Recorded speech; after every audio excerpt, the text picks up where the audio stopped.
plethora of different options. When you put them on a employment center type of development, you can put it on payroll. Obviously with housing, you don't put it on payroll because it's not generating a payroll unless people are working from their house, which I still wouldn't recommend.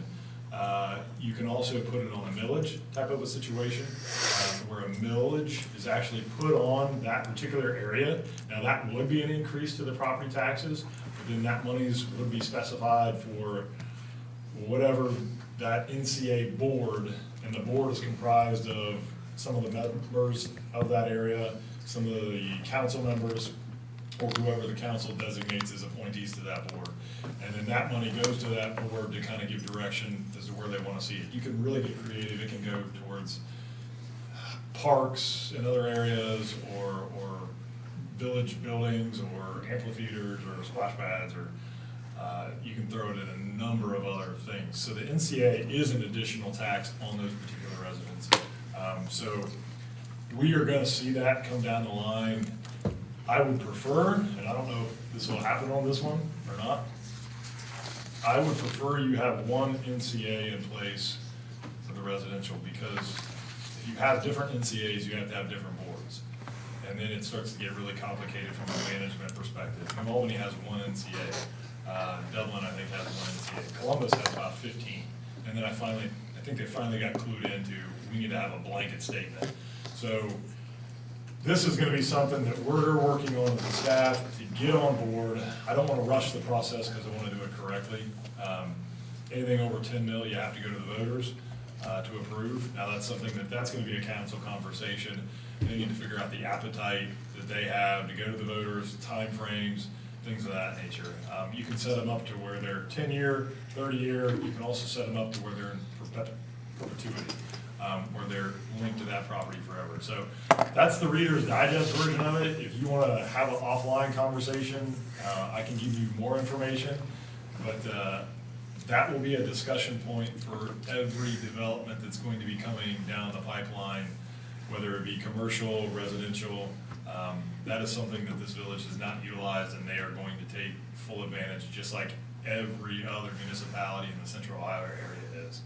So this is not something that's out of the sky. This is probably an expectation that every developer comes in and they're like, oh, where's your NCA agreement that I need to read over? So that gives you enough information. There you go. Yeah. When you said we have to take it to the voters, but it could be explained to the voters that this is just on new construction, that's Still on not on here. present. That's a great point. So NCAs, and why they typically are done pre-annexation, is you really can't go back after it's already in place, unless you get approval by the voters. And I don't imagine there's an appetite there, and I wouldn't advocate for it to be on the current residents that are here. It is just for new development that comes to town. It's kind of the, get them caught up. In my mind, this is how I view it, and that is the residents that have been here for a while, those houses that have been here for a while, the businesses that have been here for a while, they've paid over the last 50, 100 years for the infrastructure that's already here. This is a way for those people that are now coming in to kind of get caught up with where everybody else is at. So there's a lot of different concepts with it. That's probably the easiest one to identify. There's some other various examples you can use as to why this is done. But yeah, key point, Marvin, not on the current residents that reside here. This is just on new development, so.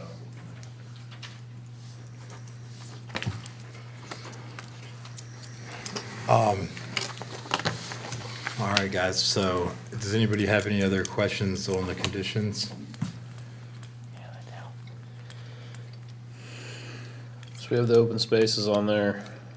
Number 4 is that the applicant will submit deed restrictions Yep. that hold the new parcels to the same quality of development as the existing homes. I like that.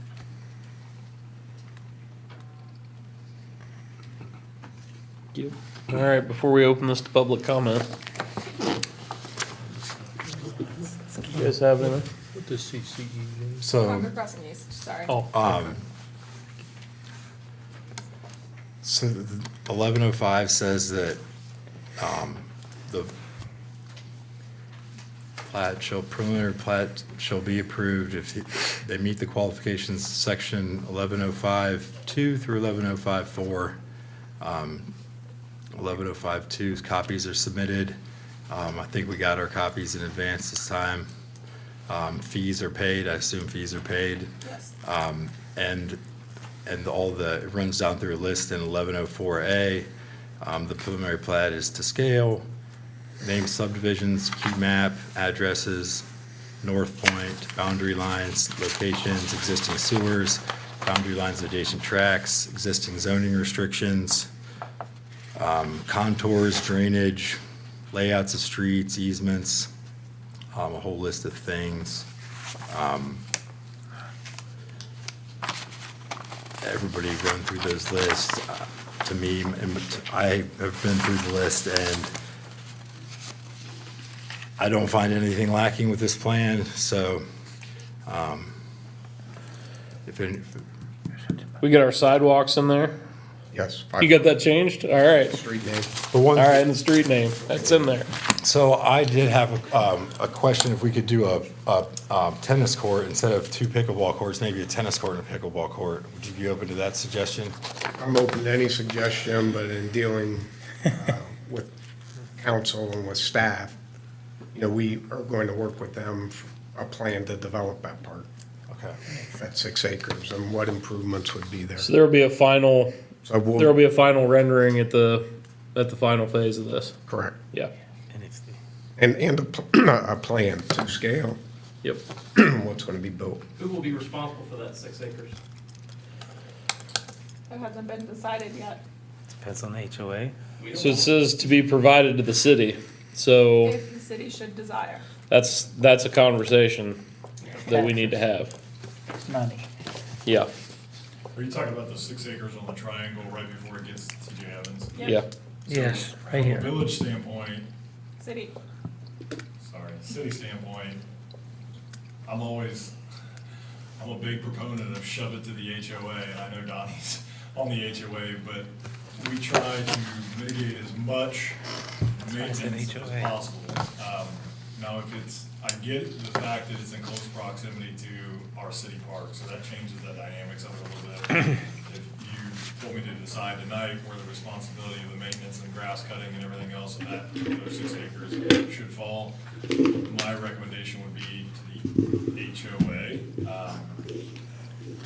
Now, that's just off the cuff. But is it open to just HOA or open to city residents? That's where it gets a little dicey, and then I would also get into any other HOA area that's in Johnstown. Is there a fence around it that precludes the residents of other areas from Johnny biking over on his, bike and shooting hoops with his buddy that lives over there?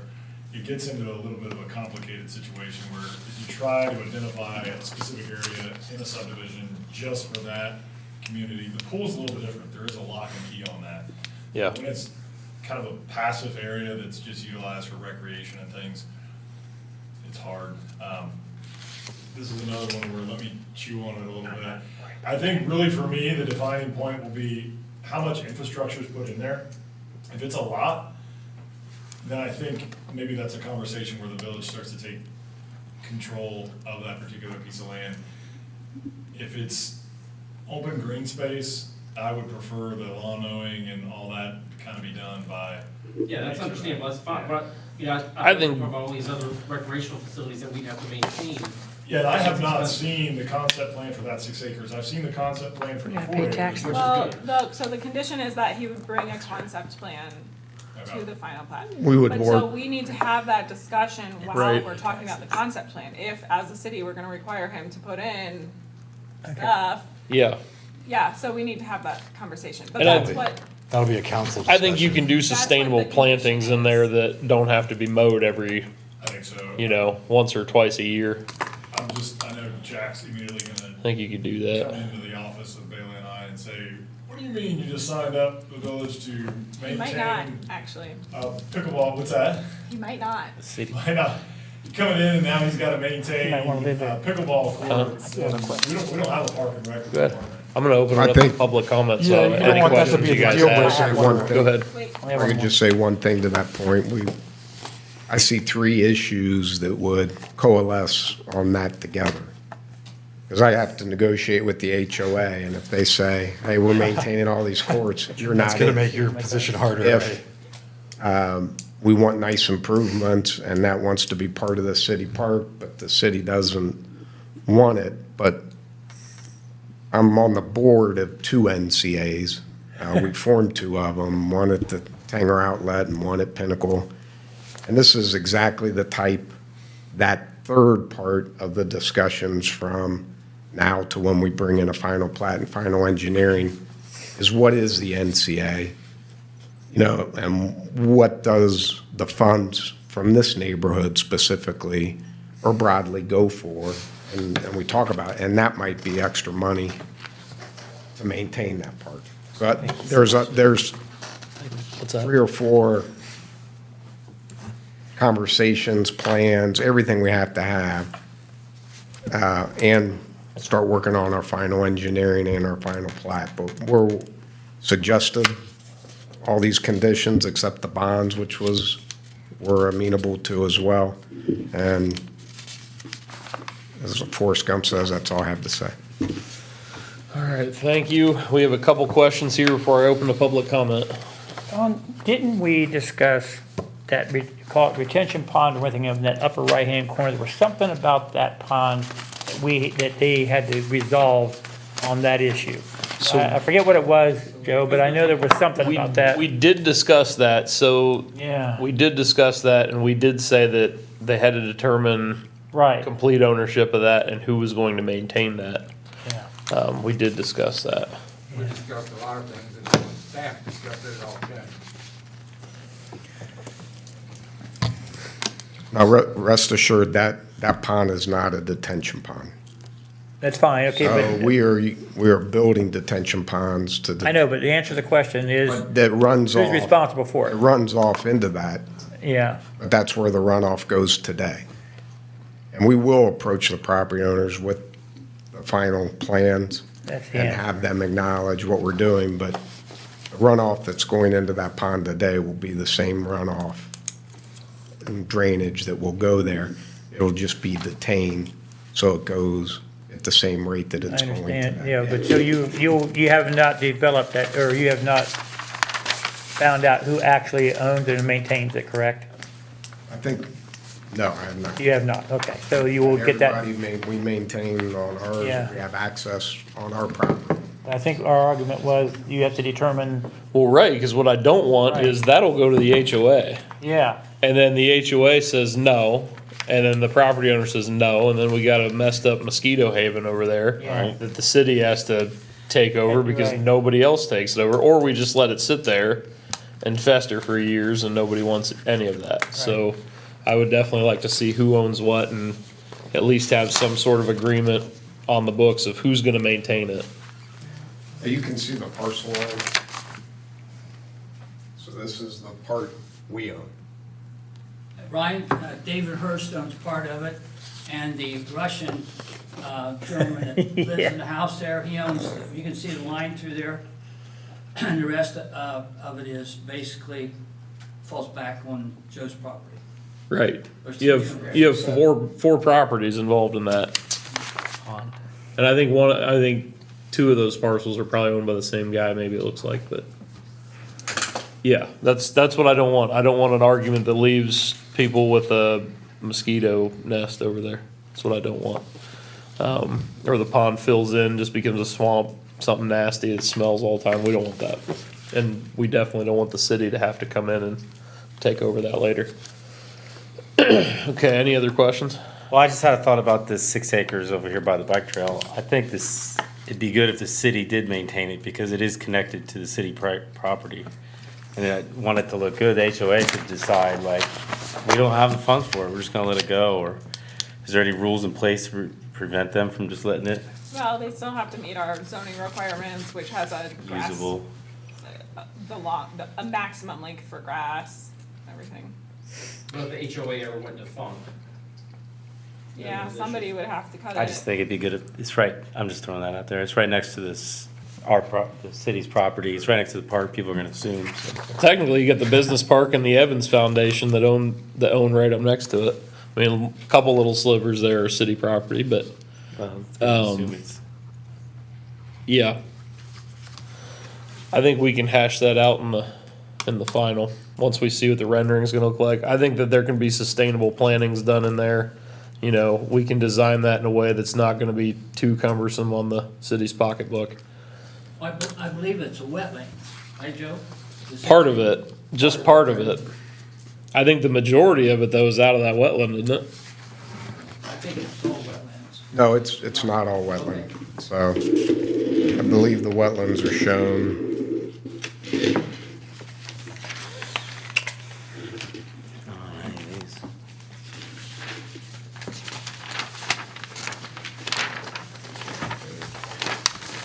I like your maps. Yeah, if you, I need a bigger printer. He doesn't even require all this. Big enough? all that's upland. The wetlands are the dotted area. Right, right here, see, So that's what I this- thought. Good over half of it is upland, so probably 3 acres. The wetlands narrow there where we would need the bridge for the walking path. And then they kind of, come down in this area, and even behind those lots is upland too. If you look at the plat, it's designated with the dashed or dotted areas. Thank you.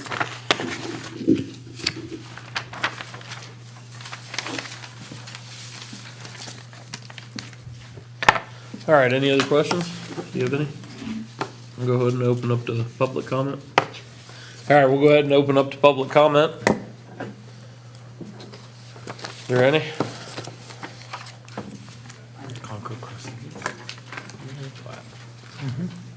Our HOA board want to make a statement, even though most of this has been hashed out. Good evening, and thank you for giving the Concord Crossing East HOA the ability to comment on the items on your agenda.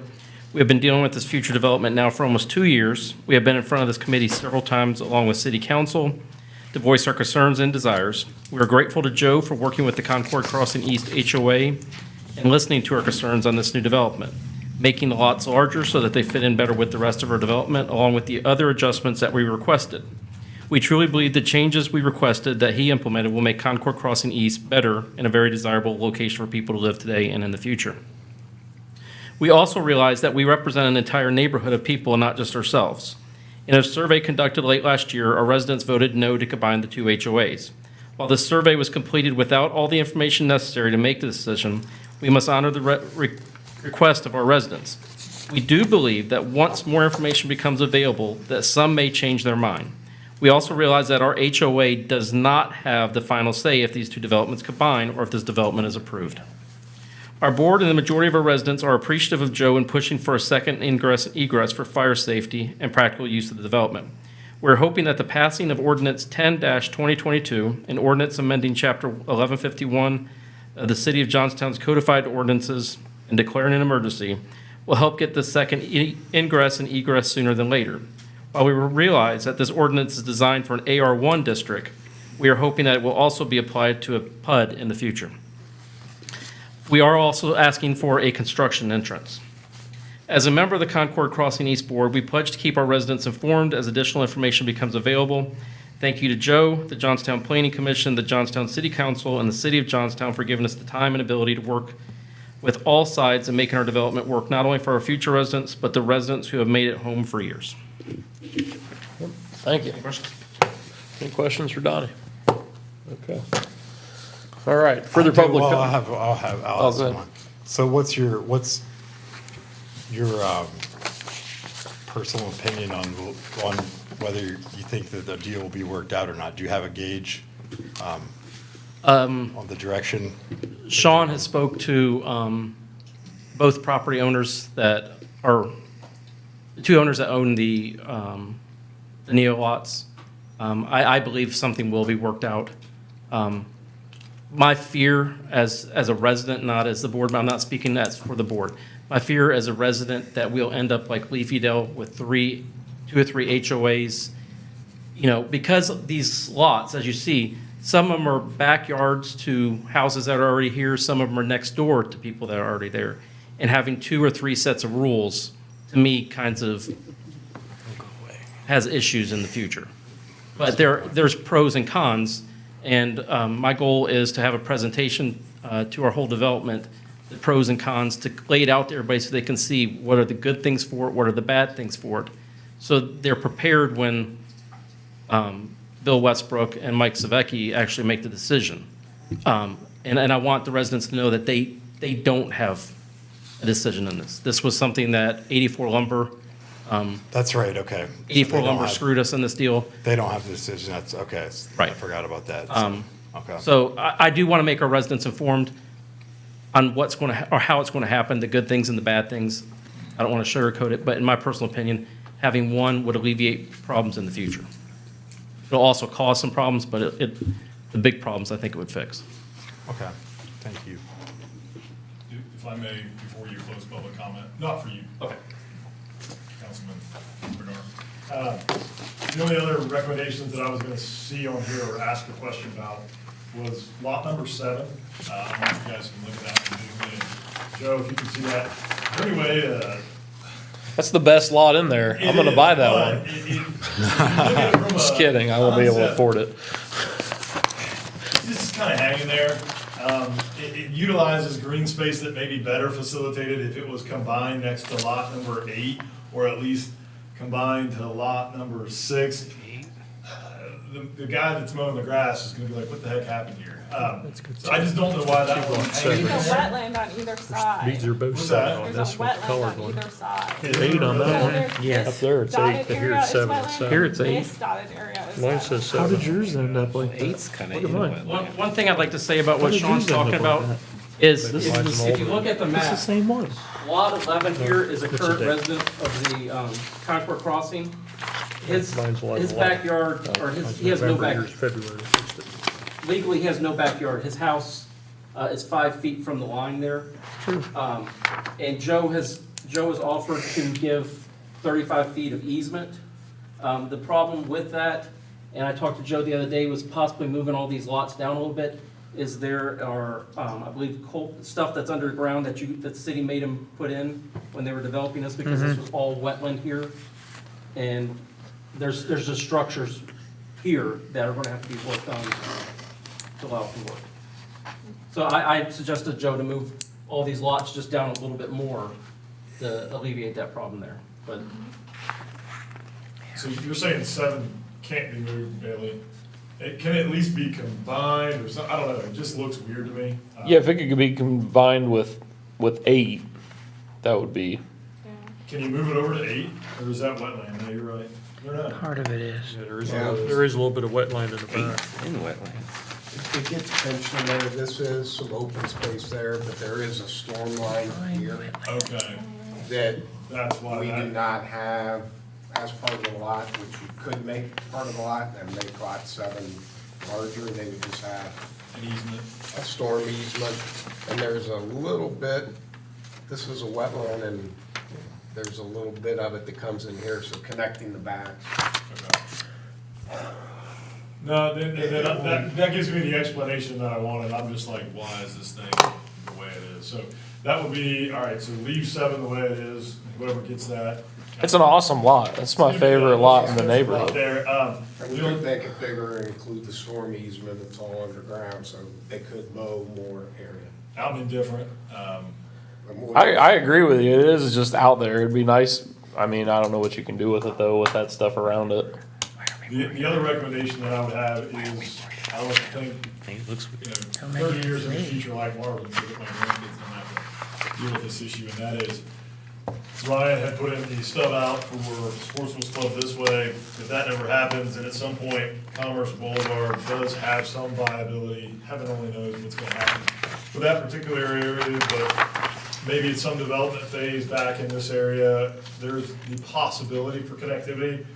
I would recommend that lot 25 and 26, and possibly 27, be removed so that a roadway could be accessed there through that Commerce Boulevard section.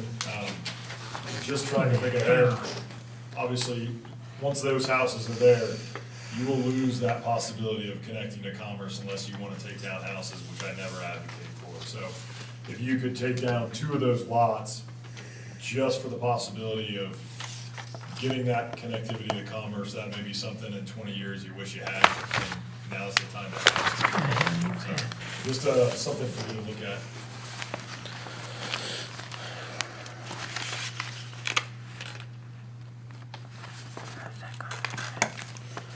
All right.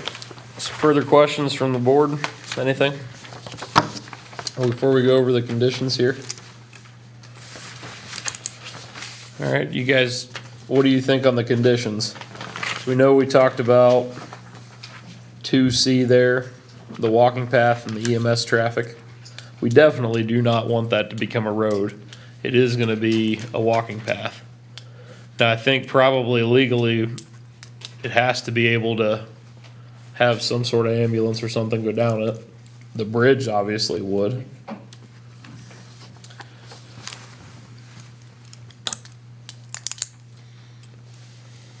Like I said, we don't want it to be a road, but if something happens on there, it's gotta be able to, I think it'd be very rare that they use it, though. yeah.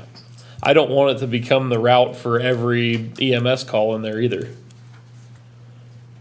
I think it'd be too burdensome to make it, for it to be a normal area to go. I Yeah, mean, it is purely gonna be. I do like the if- sidewalk. If Concord Road is shut down and there's an accident right at the entrance of our HOA. right. Before they would ever use that, because you'd have to take the ballot out, you'd have to do all that, I mean, it makes more sense for them.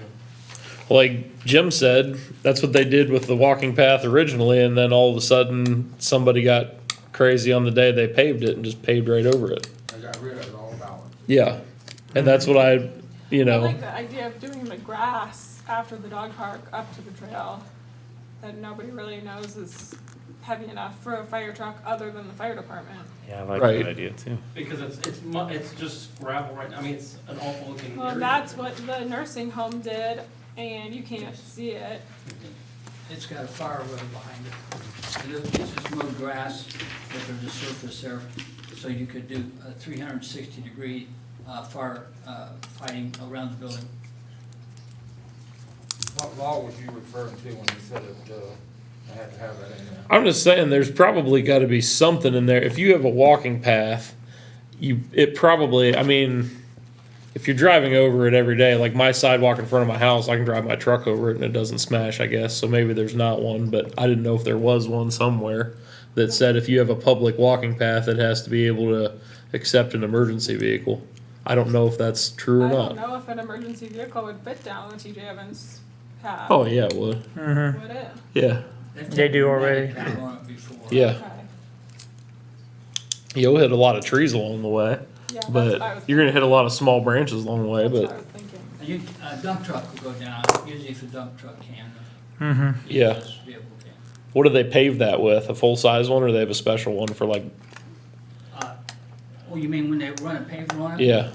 They modify a paver. okay. Yeah, they could squeeze it out, that's what they do. Yeah, I would say we add in the grass idea there with that. Yeah, I like it.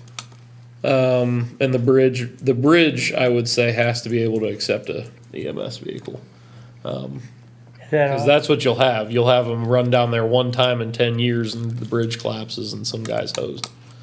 So, So this entrance will only accommodate an EMS vehicle, not a fire truck.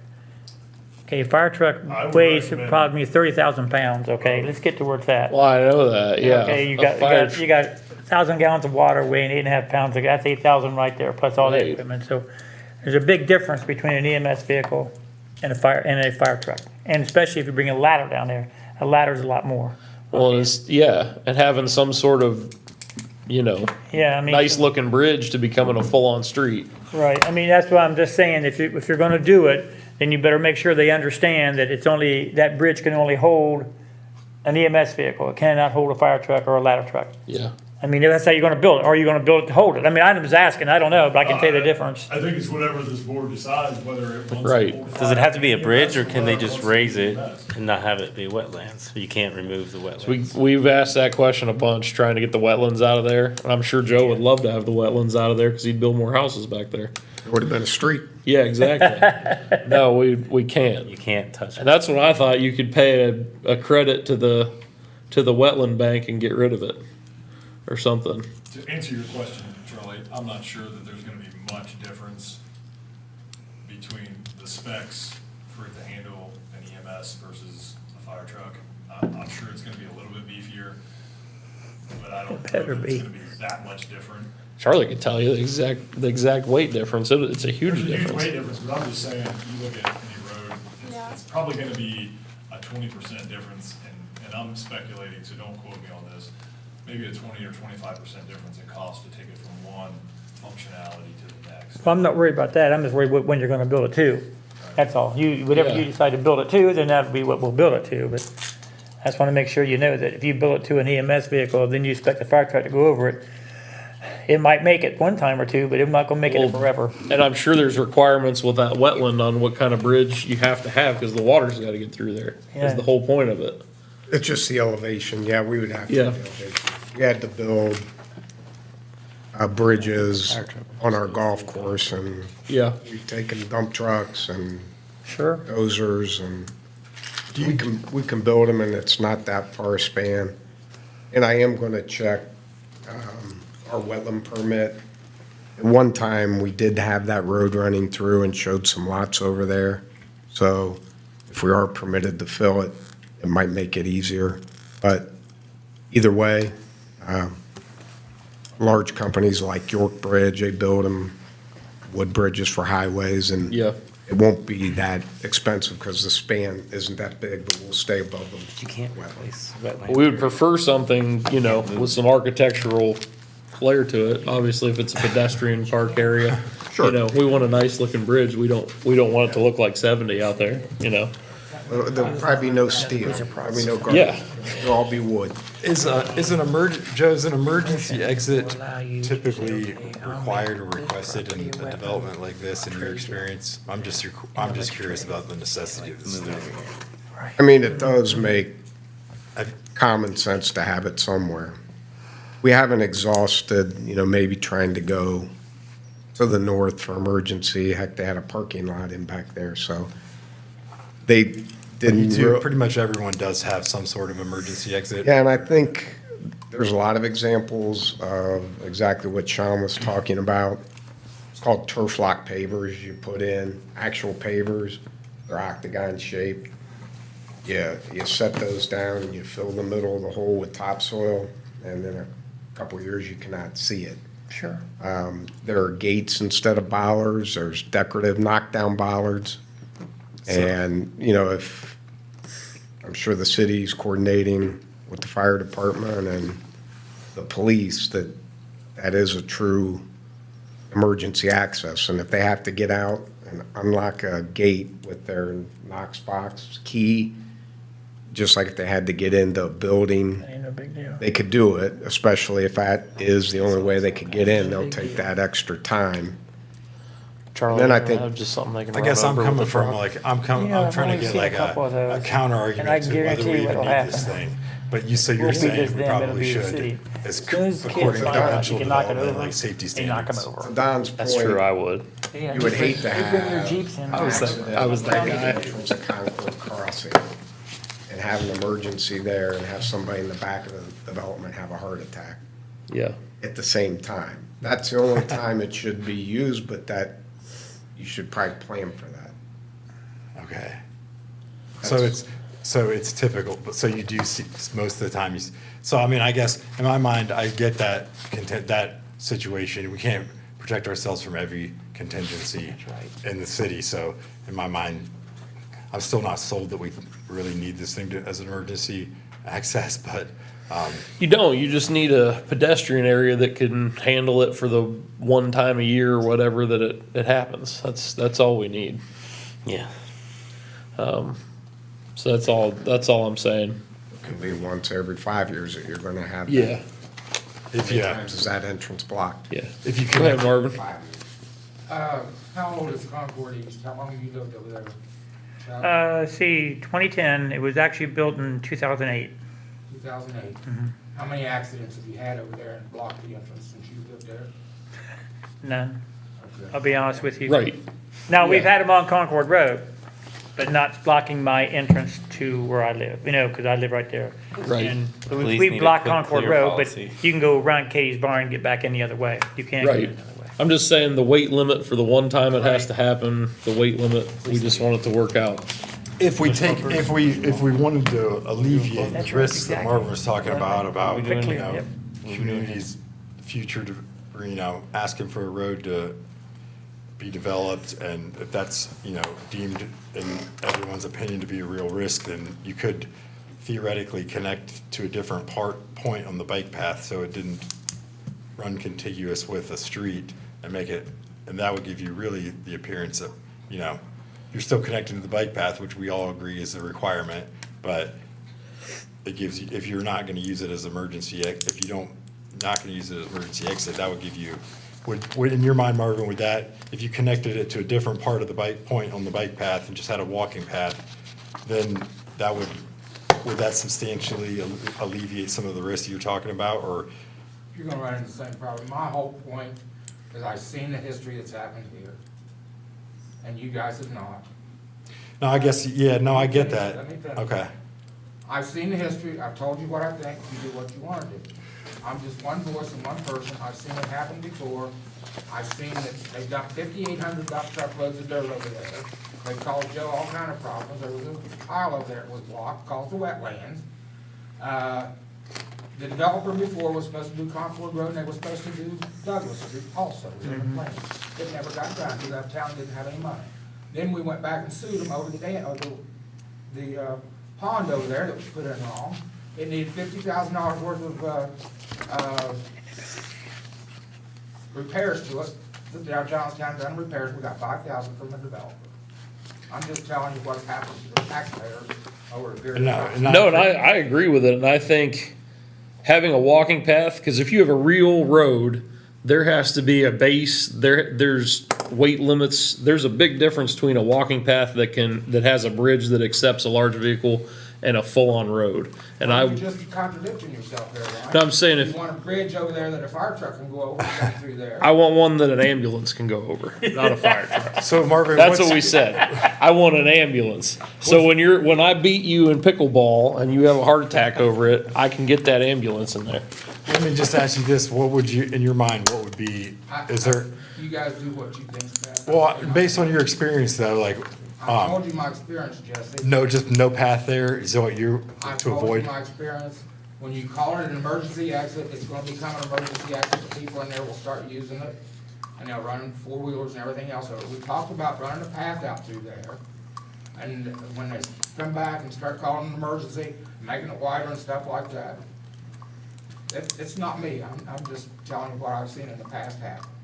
You guys are full-grown men. You pour down that board to make your own mind up. Don't let me influence it. So, I mean, my thoughts what can we do to minimize the risk of that risk is make it as narrow as possible. And never refer to it as, we can do that, we can never refer to it as emergency access, we can refer to it as the bike path connection. Don't let anyone know that it's accessible to emergency. So from now on, we'll Right, we'll yeah, change you the don't- term, you guys with me, change the terminology, make it, if we can gonna be make it, the- if we can make it the same width as the current bike path, I Right. think that would go a long way. Which it seems to me 10 feet would be wide enough for an ambulance to get through there. Oh, yeah. Oh, yeah. So that's what the current bike path is, so let's make it the same width, so it looks the same, and we call it's- it a bike it's path like the connection. last minute. It sounds the same. Yeah. Give the police a quick clear policy so they don't Yeah. have an accident sitting on the road. Push Yep. them off the side. Yeah. Hell, yeah. And what No, you're We- fine. You're fine. contemplated with our engineer in some cases is the paved area is only that 8 or 9, 10 foot. But the base, we could put in wider, the same thing we do with the turf lock pavers. and then cover that over with topsoil and seed along it, so it looks just like a path, call it a path, it is a path. Yeah. But the emergency departments We don't advertise in that the this ones, bridge could hold you an know, ambulance. like, Yeah, you don't advertise Drive it, down our you path just, right now, as evidenced by. Yeah, that's Yeah, what I'm it's saying. already used that If way. we made it It's look the common. same, I think that. It's already it could- common it practice. would- I mean, I that drove would go a across long it way, I too, think. but, There's not much more we can do than that. yeah, okay, so that's what we're gonna go with then. Number 5, I wanna see that include the ponds. I mean, an open space is pretty vague, probably includes that, but I want the ponds included in there. Yes. That cost estimate on the turn lane, that came from our engineers at 100,000. We don't have a cost estimate on that. Cause 100,000 seems a little Our cheap. cost estimate is, Not to Estimate. not to spend Joe's money, but well. Roads yeah, are just a expensive. cost estimate. You gotta So the understand that this engineers- was done super quick from the conversations that were held with Mr. Westbrook. These are estimates. The first one was actually from Prime. So Okay. the Commerce Drive, that was engineered. There is a consideration with that. They came in at 425. We did a consideration of $100,000 land acquisition for the Commerce Boulevard area there. So that's obviously an estimate. And then with that turn lane, it's an estimate. I'm only going from, I wanna say 7 years ago, if you went to ODOT, you said, how much does it cost to put in a turn lane? The usual, general consensus was about 50 cares? grand. Joe can probably attest to Just an whether that's estimate. accurate or not, but that's from my recollection, so I bumped it from 80 up to about 100, given the cost of inflation, so that's an estimate. do we need a dollar amount in there? Can we leave it as based on engineering, based on You current can say engineering based on estimate? engineering, yeah. I think I'd be more comfortable with that. I think that's fair. like So that. that we're not locking ourselves into a number. I think that's fair to say based on current engineering estimate or however you wanna word that. And then we have, so that's turn lane, the NCA, do we need to include TIF in there, or will that be done by council at a later date, or how do we do that? I can help you answer that. 'Cause Sure. A TIF, you do not need the property owner's That's, consent. yeah, that's what I thought. I don't think we need TIF here, but I wanna cover all my bases. And, yeah, Yeah, you don't. NCA, Okay. you do need property. We need owner property consent. owner, yeah. Okay, That I did know. all right, and I think that's it. And then we need, so 6, we're gonna get do we wanna change that out of city? And, I give away my. It says, should the city desire, so it leaves that open. okay. You guys can keep having discussions. That's fine. I didn't want to paint us into a corner on that. Just saying we're willing to dedicate it Okay. if the city so desires. All right. Any other ones you want to add? Anybody else?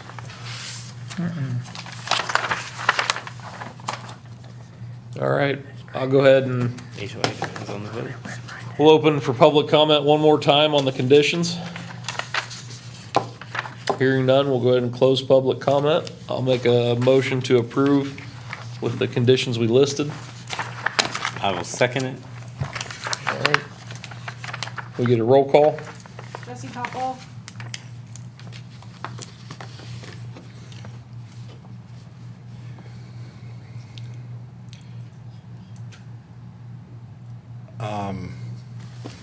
Yes. Ryan Green, Yes. Walter Robb, Yes. Steve Dyer, Yes. Charlie Campbell. Yes. All right. Motion passes. Easy. You're not out of the woods yet. No. So we still have the final. And I want to thank the board, I want to thank Councilman Block, and now Councilman Barnard, for working with us. And really, I think you'll see moving forward, we want to work with the city to help this NCA. Number one, we don't want anybody else coming in here if we're joining an NCA that, that they wouldn't join it as well. but it's been set up in other areas. I think it has great potential. And I agree with Sean. Hopefully, collectively, we can set this first one up, that it's expandable, and you only end up with one, so. Right. Work with council. So, thanks, everyone. All right, thank you. All right, we'll go ahead and move on to our draft ordinance review, recommendation to council on ordinance 12-2022, the PUD amendments. So this, it has been recommended to planning and zoning for their review by staff, and it has some changes to our PUD chapter to make it, a little more stringent, and, our PUD chapter right now doesn't have very many specifics. It's very open to interpretation, so this attempt is something that will make it a little bit more clear for everyone, not just staff, but everyone, so that they don't come in and try to develop something that's totally outlandish. It was reviewed by previous planning and zoning commissions and kind of fell by the wayside. So this was picked up and staff made some additional changes since then, which includes, an update to the density requirement, so, 1 home per acre. Sorry, I'm looking for it, Page 9, Bill. yeah. Yeah. And that access requirement, as Donnie talked about, is in there. A minimum of 2 forms of ingress and egress are required. That was added. You can see that I made a comment, some questions that I hope you guys had a chance to look at. We updated the dwellings living area. That's not currently in our PUD, and so this puts it in there. There are some visuals in there on open space. So you guys can go ahead and review that and comment. We also have some visuals for you guys to talk about density. I will pull those up.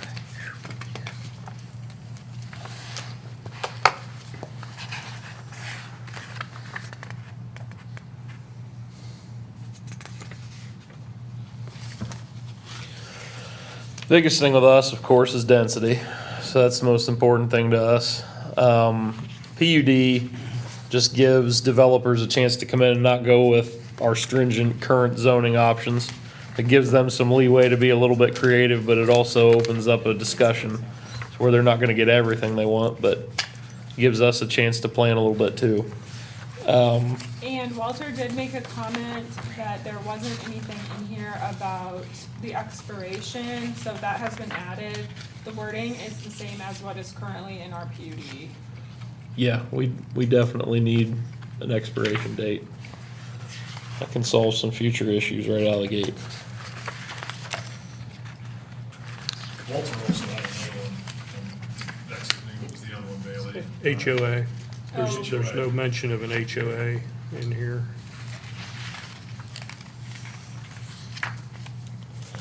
How does this differ from the PUD that we talked about on our new zoning? It's also a little more, it also provides a little bit more detail. Okay. We did take some things, like the minimum of 2 forms of ingress and egress, we took that out of our draft and put it in here. Okay. So I did take some things out of there and put it in here, but this is, it just provides more detail before anybody even comes in. Okay. Because I know we hashed it out pretty good. We went over PUD for a while in the new zoning, so I want to make sure it was pretty similar to that. One thing that I did see in here, I have a couple things, but one. So if you go under 1179.06 under procedure. So you're changing that from 15 copies of the development plan to 1 electronic development plan in the PDF format? Yeah, and then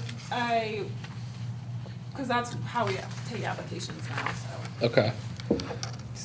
And development plans like that typically go to the zoning inspector, or they go to, for a whole neighborhood like that, or where do they? Well, the zoning inspector just takes it and prepares it for, planning and zoning. Okay. But we're not having engineering typically or anybody else look at that On a development plan? on a large scale development. Yeah, we should probably. Okay. That was my thought. Either go to the planner or go to an engineer, on something like that, on a large project.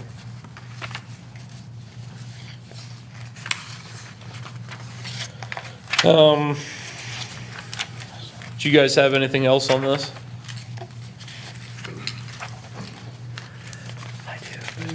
Yeah, I've got, page 2, 1179.02, talks about the owner of any parcel within the city may submit an application for change of zoning. Since this is specifically for single-family plan residential districts, you know, if it's a small lot, I don't see where they would have any need or, well, it would be beneficial to do that.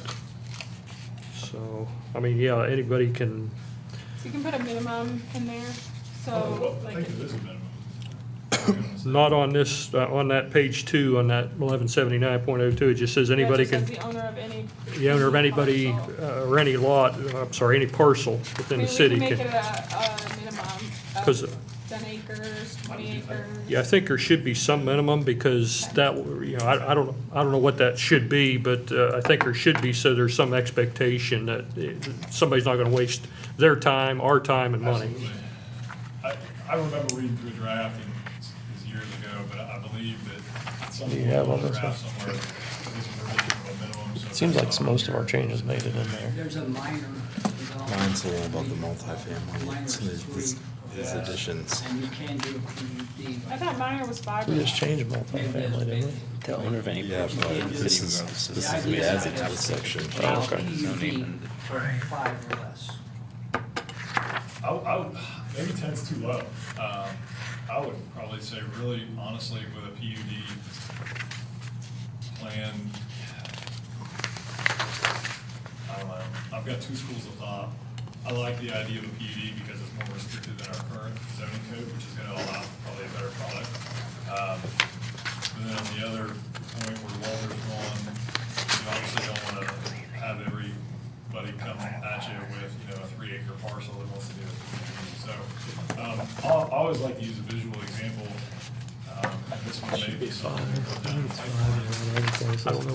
That would I be, didn't have. there was an area beside I know Racket other Creek places Estates. usually. I think you guys had somebody come in and put a petition in for it. Township's like 10. Yeah, it was 2.7 A foot. lot of them are like, plus once you're over 5, they'll let you do some So things. that one's on clearly under 5, 10 they're very acres. stringent. So I think it's probably 5. I Yeah, mean, if you're this gonna one. Yep. if you're gonna do a neighborhood, you want 5 acres anyway. Yeah. You can't have much of a neighborhood under 5 acres. Otherwise, you're just a duplex. Don't have a street even. Down on the Exactly. shop. Down my part of the broader. Yep, that's what I think we're talking about, yeah. Right there on, right off of Shockton, behind the open side. I don't know, I've got two different schools of thought, like I said, that, having the ability to be a PUD with a lot of different tools used to get the product there a little bit better than what it could be if that were just zone SR1 or UR2 or whatever the case may be. But, man, I just don't wanna waste staff's time with every 3-acre parcel that comes down the pipeline. Okay, how about 5 acres? I think you go 5.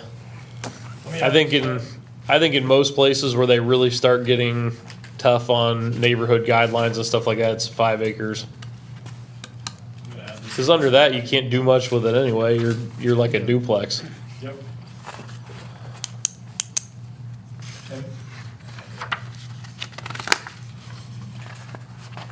And a lot of it depends on the density level, I would say. If you got in your density levels. So, 1 unit per gross acre. yeah, I mean, you got 5 acres, you got 5 houses. Yeah. So I don't know if this applies to it, so I'll go back to my original thought with probably a larger scale development would qualify for the PUD. I would say probably 25 acres or more. I'm just throwing stuff out there, I'm waiting for Bailey to tell me. It's crazy. How many acres was that one that was going in off Benedict?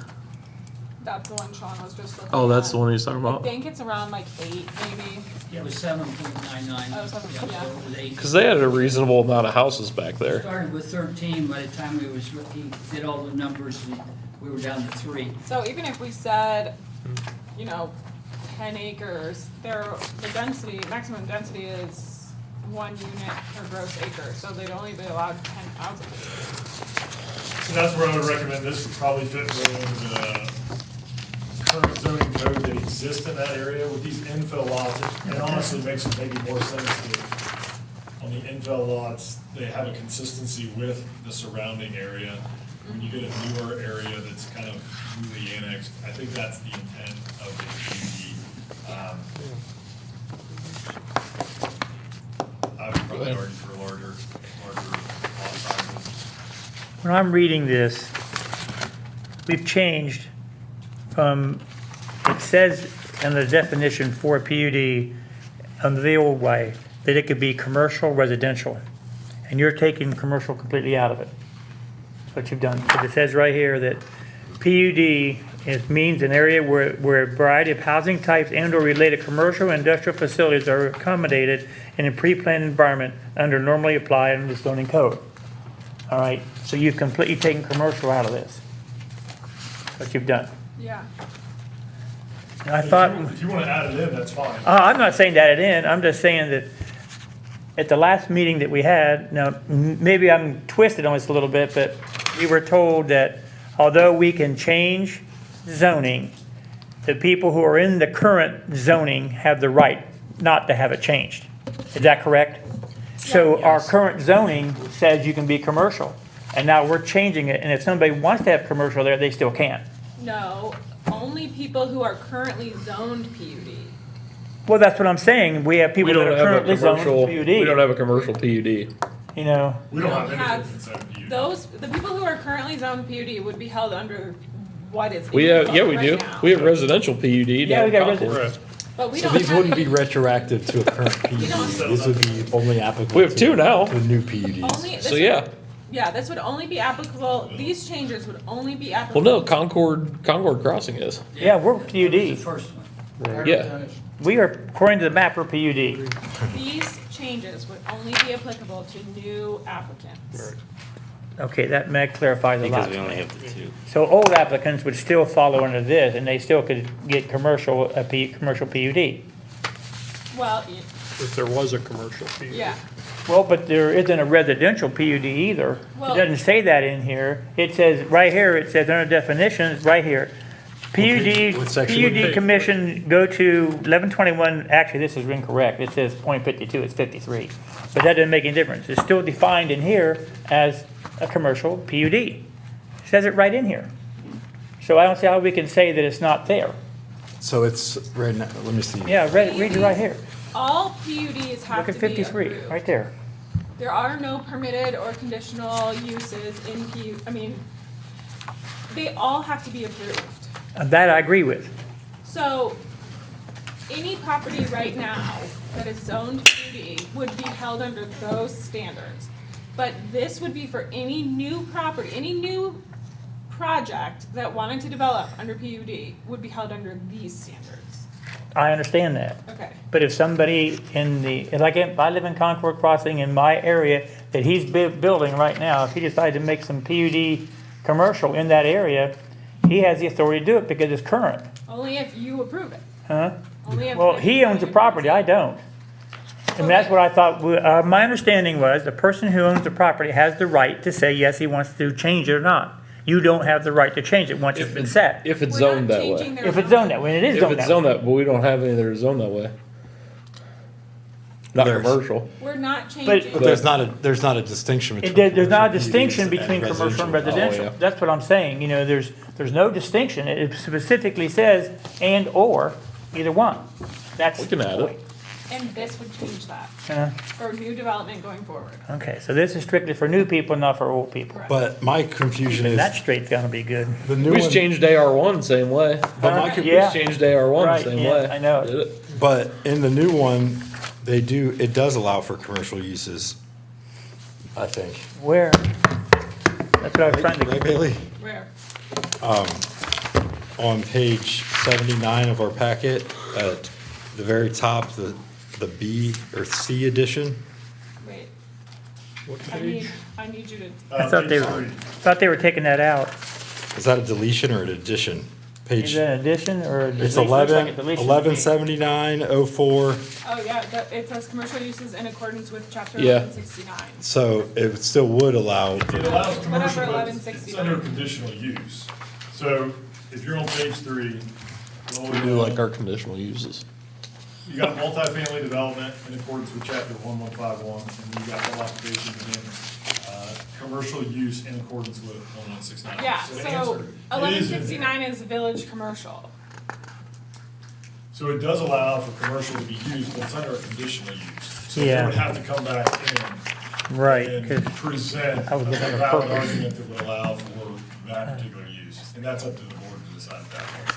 Yeah. It makes it more clear than what we have now because there isn't anything listed under commercial. It just says commercial Yeah. uses. So this says only commercial uses in accordance with 1169, which you and Steve and Walter weren't on the board, but Ryan and Jesse reviewed that to make it low intensity, office buildings, you know, small independent businesses, that kind of stuff. So, and it's conditional use, so they wouldn't be able to say, oh, we're gonna put commercial in the front, and you don't get a say in what Long it is, enough now. because it's conditional use, so they have to get approved. so they would have to have a specific approval on top of You'd have to get a conditional use approval. after the preliminary plat or whatever, they'd have to come After the back. develop, in accordance, they could do it in conjunction with the development plan approval, but they So have at to some have a point, conditional and use. before the final plat approval, they have to get that, okay. I was just curious on the procedural aspect of it, so. That's what I was looking at, I mean, because it, So when you we look did at that purpose, but if it goes on down to say it, then I guess it's good. So, if are you done with that part with Yeah. your question? So, I want to stick to this same section here where we added, home occupations in association with chapter 1173. Yes, They already have, right, you already have the option to apply for a home occupation permit, right? Through 1173, does it need to be part of this? No, that's why it said in accordance with chapter 1173. That's what all our other district regulations say. UR2 says the same thing.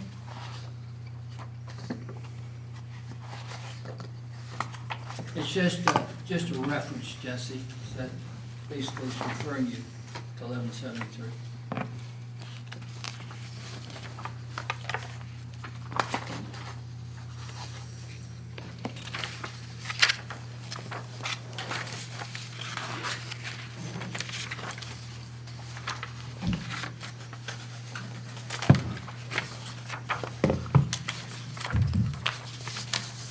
So it's more you're viewing this as more prohibitive because it refers to those sections?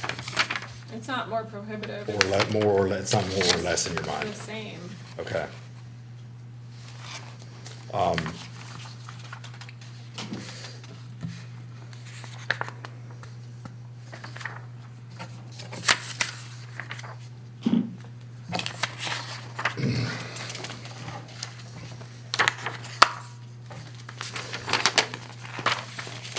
Got it? Yeah, I'm good on, so conditional uses. Okay. All right, I'm all right with that, I think with that understanding. yeah.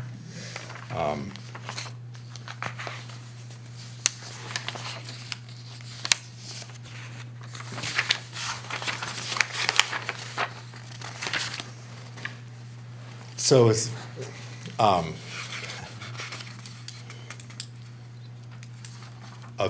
so walking through the process again, Bailey, I apologize for being, just to get it clear in my mind. So this section primarily for if we annex, if someone wants to annex in, right? So they automatically become a PUD. Well, Right. they Is would that- get rezoned to the PUD. They automatically. Yeah, get they come in rezoned. as a rural development lot first. Oh, okay. Yeah. And then they would get Sorry. rezoned to a PUD based on the approval of their development plan. Okay, that was that That was where my thinking was off, is that I thought that was our default one. But you're right, it's the rural residential living. So, okay.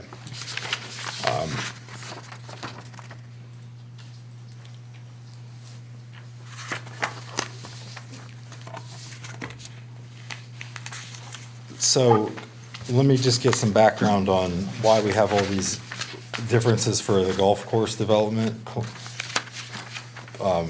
Is that in our?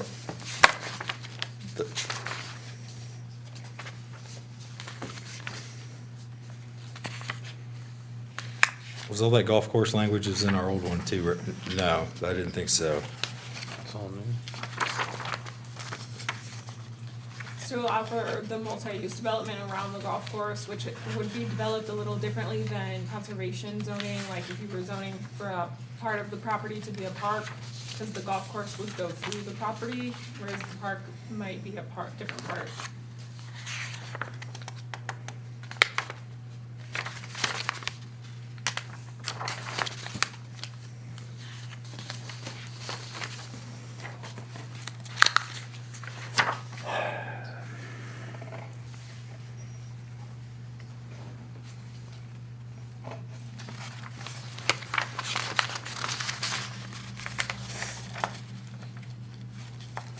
It's virtually the same, but it allows for golf course related activities like a clubhouse or something along those lines.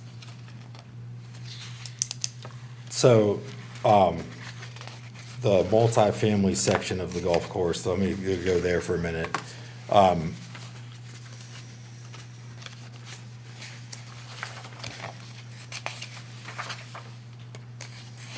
Why don't we just put multifamily, why don't we just reference it like we did at the beginning, our multifamily section? Why is there different setbacks and stuff for this building heights and stuff for a golf course community than our normal section?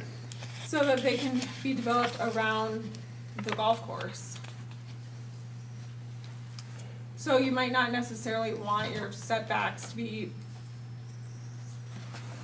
because the golf course flows a lot more than just parceling it out. So if you're. So like 35 feet from the nearest You parcel. need 10 Yeah. feet or 30 feet, it could be. It's the same numbers as the other. I would recommend, Of all times for Joe to leave, right, he could tell you exactly I would with recommend. Pinnacle, since but, The density with multifamilies. cause if they come in I and just do, changed that to Okay. 5. so if they come in and do a golf course neighborhood, which good luck doing that anymore, I don't think we ever see one of those again. I hope we Building do. height limits should be They'll design the golf course and then they design the neighborhood around it. So hole number 8, like Sean said, comes out in dog legs, right? You wanna have your houses come out and follow that too. 'Cause you wanna give them that option. I'd Right. love if somebody came in and gave us a golf course like that, but it's getting harder and harder to do. 100%. But I guess my question, so basically it has 3 sections, setbacks. Yeah. So our setback section gives them more flexibility than our other multifamily portion, is that the gist of it? Yeah, but only because they're developing around a golf course, something more unique. In my mind,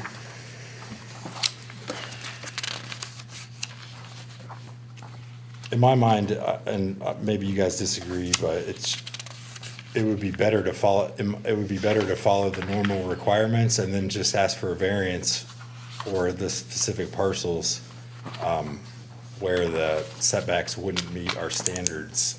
You might end up with a ton of variances. Which would be similar to the neighborhood we just did. There's a bunch of variances on it. That neighborhood we just looked at, there's a bunch of, and they have a bunch of conditional stuff and variances on there. Okay, all right, so let me go to building height then. So this one says shall not exceed 35 feet. Yeah, we should They change should that. change that. Okay, You okay, guys, because, in the last edit to Match that up. 30, 20 feet, okay. She's already so we'll do that. making that.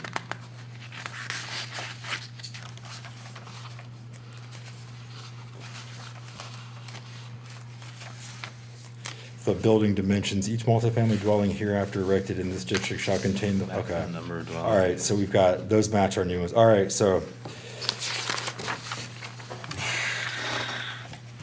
I'm off of the multifamily section. If anybody else wants to pick up or 8 units per acre. Yeah, Change I that think to that. 5. That's 5 now, yeah. Signs, I see signs called out in there. Yeah, it doesn't mention neighborhood identifying signs, it says, well, I guess it says, except as permitted by the planning and zoning commission, incidents and conditional uses, no sign shall be permitted in this district except a for sale or for rent or lease sign advertising the tract on which the said sign is located. So that doesn't allow for like neighborhood identifying signs. I thought we talked about this in the other one, in the newer zoning that we did, didn't we? Talk about signs. I guess that's my question, Where is did we that talk? if we're aligning our multifamily to our other section, which we did on height now, we did on building dimensions, do we need to relist the stuff here? Maybe we just refer to that section. I'm going back to, our density is the same. So the only change we have is, in the B section at least, is the setback flexibility. Why don't we just have that be one and get rid of the other two and refer to the other section? Seems like we're duplicating, and I want to try to have the least amount of duplication as possible, because then when something gets changed in the future, are we gonna remember to change both sections? Is my thought behind trying to remove some of the copying. Does that make sense? What you're saying? Because our density is the same. Oh, you're Our just saying building height's the reference same. the AR1 zone, yeah. Just reference that section we passed last time for multifamilies instead of relisting here. Okay. That's fine. And Signs. signs, is that the same? Where Can we did, just- I swear, cause John talked about it, neighborhood signs. Him and. Yeah, he and- in the signage. Okay, so let's just reference that section in there for neighborhood signs. Okay.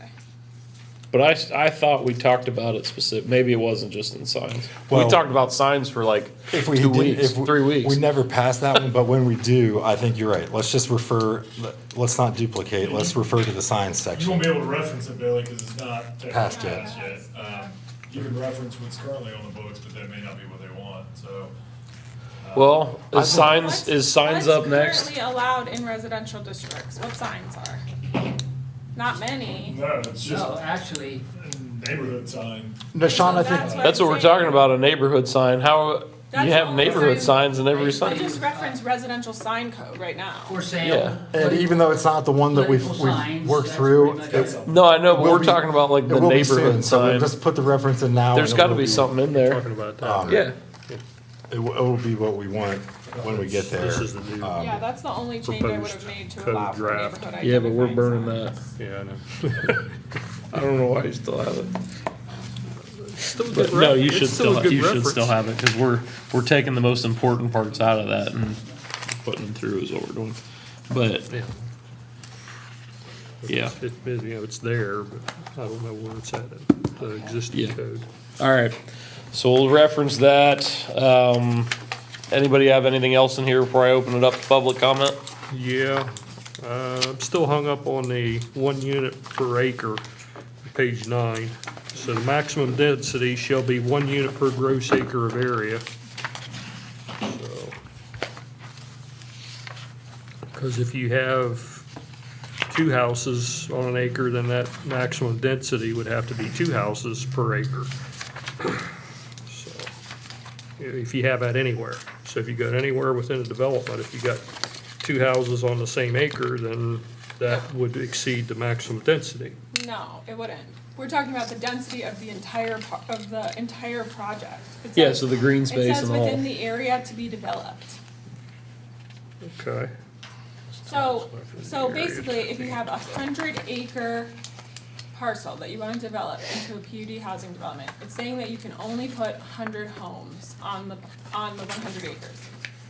But we don't put anything about minimum frontage, minimum depth. We don't put anything about what size the parcel needs to be, which we do in other districts. In SR 1 and 2, there's a minimum lot lot requirement. Right, That's- yeah, I understand We don't that. have that in here, so, Right. let's say you were developing a 100-acre parcel, you can put 100 homes on that site. Maybe you decide you wanna do a 50-acre park and put the 100 homes on the other 50 acres. You can do that. You can't put more than 100 homes on there. Yeah, I understand that, so. So if you wanted to limit density, you'd say 1 unit per gross 2 acres or something. If you wanted to limit the density. Open If space. you want to decrease density, you'd say 50%. you'd say 1 unit per half acre. I'm just, Is that too much? okay. No. I don't think so. Now, the first thing they're going to try to do when they come in here is mess with that density. Oh, yeah, yeah. It's gonna be the first thing they always try to do. Yeah, I have a question on that in part I know, B. but they're gonna ask. 50% of the total gross acreage of the single-family plan must be developed to open space. That's considerable. I'm just saying, it seems considerable to me. You know, like, I mean, like you said, Bailey, you got 100 acres, and you get to put 100 homes on there. I don't care how you do it, but 50% of that land cannot be developed. Is that exactly right? Am I correct in what I'm saying? You can use it as active open space, but yes, that's correct. But you can't develop it. Yes. Similar to that, I don't think that's quite 50%. I mean, I don't know what this. I don't know what it is. Yeah. The visuals, she's got it, I'm gonna just pull that up, Bailey, to give, visual, I'm a big visual guy, so. Yeah. If Verona Homes, the very first one, I believe, that is 38%. The Trails End, Yeah, I believe there's. Trails End is the third one? Yeah, so that's 50% green space there. It's fantastic. And these are actual developments that are in the Central Ohio area.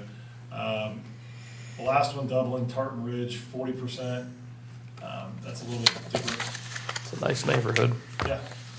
Doesn't be there, bud. If you wanna go through those neighborhoods. I like that. These are ones that I would say Fantastic. that Gives me email. really Oh, yeah. nicely done neighborhoods. And if you haven't driven through them, and you want some context, drive through them, I think you'll be pleasantly Yeah, surprised. And it's Tartan gonna Ridge raise- is nice. It's gonna raise the bar of the expectation. So, New Albany, I think they're at 50 or close to it. You're gonna find that a lot of municipalities that are looking for a higher quality product are in that anywhere from 35% and up range for that open green space. Now, it does allow for those lot sizes to be a third of an acre or half of an acre, so that they don't have to maintain 2-acre lots or an acre lot, because you'll find probably most of the people don't want, but they want the feeling of the openness. It allows for us to kind of maintain that rural characteristic, that green space, but yet provide for that housing in an organized, sustainable way that's gonna add value to the area. So 50, if you're asking me, I would navigate pretty close to that number. They want an 1/8 acre that they own, but they want to act like they have 50 acres. That's it. They don't want to mow all that. That's right. Bingo. Yeah. Sure. And you look at the density levels, the first one, Verona, they do 1.4 for their density level. Sunbury for the golf course, it's 2.25. And the higher that number goes, the Yeah. less dense that development is. So the reason the one in Powell, Verona, is at 38%, that's because their lot sizes are much higher, 1.4. So when you see it come down to that 50, then it's 0.68. Same thing with the 40%, it's 0.142 in the Tartan Ridge. So that's why I was trying to find that balance, that 1 acre mixed with that 50. If you wanted to go less green space, then I would argue you need to go maybe 1.25 per acre. Just identifying your density levels in different ways. So, I've just heard a lot of feedback from the community that green space seems to be important to everybody, for that rural characteristic, for the preservation of this tree stands that we have, for the cornfields that exist now, and to implement more park area. I think that's that push for that 50. I think it's something that's lacking, and if we can rebalance that in the equation, it would be Good handled. to me. Now, they have that latitude in here, so if they come in and they say they're doing acre lots, they only need 30% green space or whatever. Yeah. There's trade-offs, like if you're gonna come in and do 3 acre lots, There you go. there's a ton of greenery in there. I mean, everybody has space, so they don't need all the common areas, but The green space requirement in PUD, I don't think there is one, Our current one? yeah. No. This is why I brought this forth. Who's gonna within maintain the it? second week. Good. Responsibility for the maintenance. This one is a somewhat Specified by Right. the developer in writing. You don't have to do this by emergency, because it's not gonna affect your water. no. So that could be, I mean, HOA There or is a owner, definite right? heightened. Mm-hmm, absolutely. Awareness, this needs to be probably as soon as later. Charlie, if you look at some of the Yeah. communities around, like Sean said, you're getting an upscale house when you take the 50%, and you're seeing more walking trails, more recreation, and spaces around you. Well, I like it. I just thought it was it's a lot, you know, I mean, like, wow. But I understand what you're saying, so it makes sense. Most of the new areas, the better homes and stuff. Go on with this, you look in Dublin, you go up in, Delaware County and look at the, they're doing up there. Evans Farms. Evans Farm. Yeah. But it's like New Albany, they got a high value over there to the green space, but you get downtown, some of them older, the neighborhoods, the houses are right on top of each other. Yeah. But you look across the street, you got the open spots, a lot of green space around them. Charlie, the existing zoning ordinances, development has adequate public services and open spaces. There's no numbers, nothing. Yeah, I like it. I mean, I just thought 50% was high, but obviously it's not, so it's good. That's for the land barons that come out here and buy a quarter of an acre on top. Yeah, it's better to start Tell the farmers Start it's got stringent value, what and- to do. negotiate the other way then. So high level, going back to the Simonella case here, we ran into the situation where it never, because last time I thought we were gonna have an expiration, or there used to be like a 2-year expiration and then a reverter to the, I don't see that in here. It's not, it is there. It is, To what it was before. Yeah, Walter put that in there. Yeah, Yeah. it's Added in, it today. yeah, it's in the existing regulations, so it got But- added in. But that's what I meant, when things get annexed in, they need to be annexed in as something and then rezoned to PUD, not annexed in as PUD. And our- Because and our- what, then you need to have something that it goes to.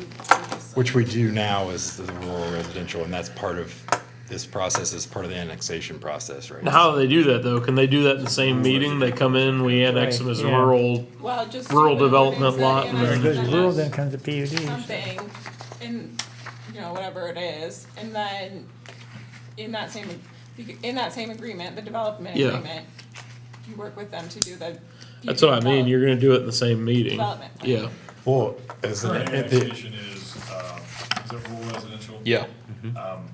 So that's what they're gonna come in as. And then Yeah. if they don't do anything for 2.5 years, that PUD expires, it goes back to rural residential, which is, and this is probably another conversation. We're trying to, there's an elephant that we're trying to attack here with our zoning code. We're doing it one bite at a time is how you eat that elephant. I'll take a page out of Jack's book. That's how he references a lot of what we're doing right now. You just gotta do one bite at a time. So I would anticipate when we start to look at that annexation process, because that's gonna come down the pipeline as well, you'll find that other municipalities bring it in as agricultural, instead of even rural residential. Now, that'll be something that you will obviously have a say in, and council will also look at that, whether they want to keep it rural residential or whether they want to bring it in as agricultural. It's kind of whatever you choose, but expect to see that conversation coming next. Obviously, we're doing signs, and next will be annexation maybe, and next, you're gonna get more of this coming down the pipeline, so.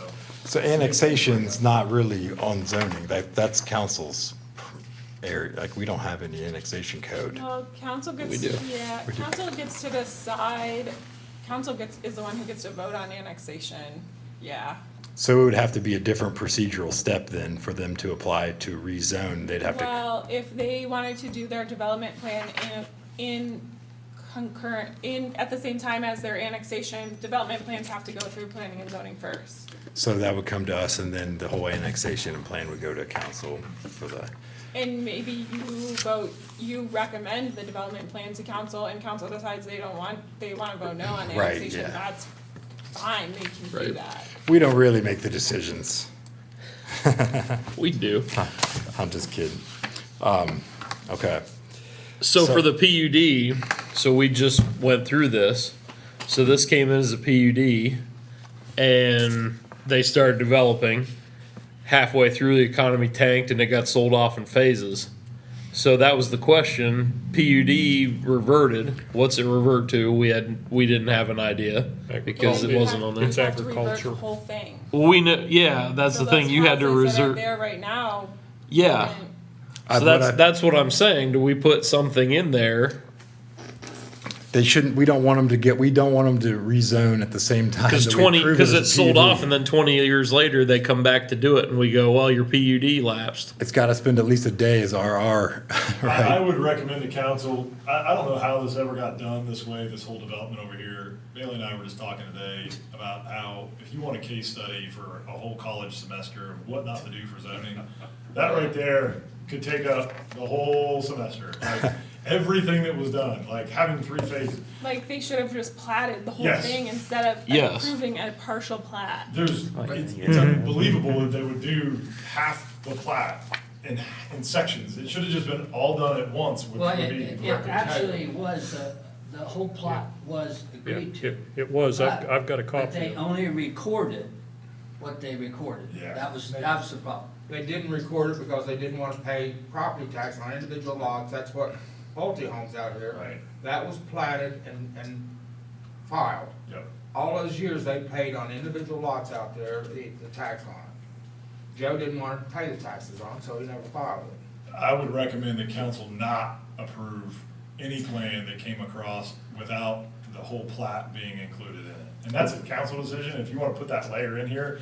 That's what I'm saying. We put that layer in here so that never happens again. What I told Bailey But that's is, not a I said, if anybody on staff doesn't do that this time, then we have no business being on staff. Yeah. I mean, So- it's that basic. Well, I'm never worried about us. I'm worried about the next Well, guy. So we need to make a requirement that at some procedural step that it be recorded. And I If you want to don't, put that in there, that's fine. I get it. You guys are obviously a little we're jaded a little gun bit. shy, a little bit. Yeah, we're a little from- gun shy right now. But I think that, From what's happened there, so you probably are gonna want extra layers that maybe down the road. I think that section's gonna be in the, not in zoning though. It's that control's gotta be in the annexation. And that would be an Portion of it. annexation component probably. So as a or- council. Or even a PUD. I'll let Bailey kind of decide where she wants to throw that.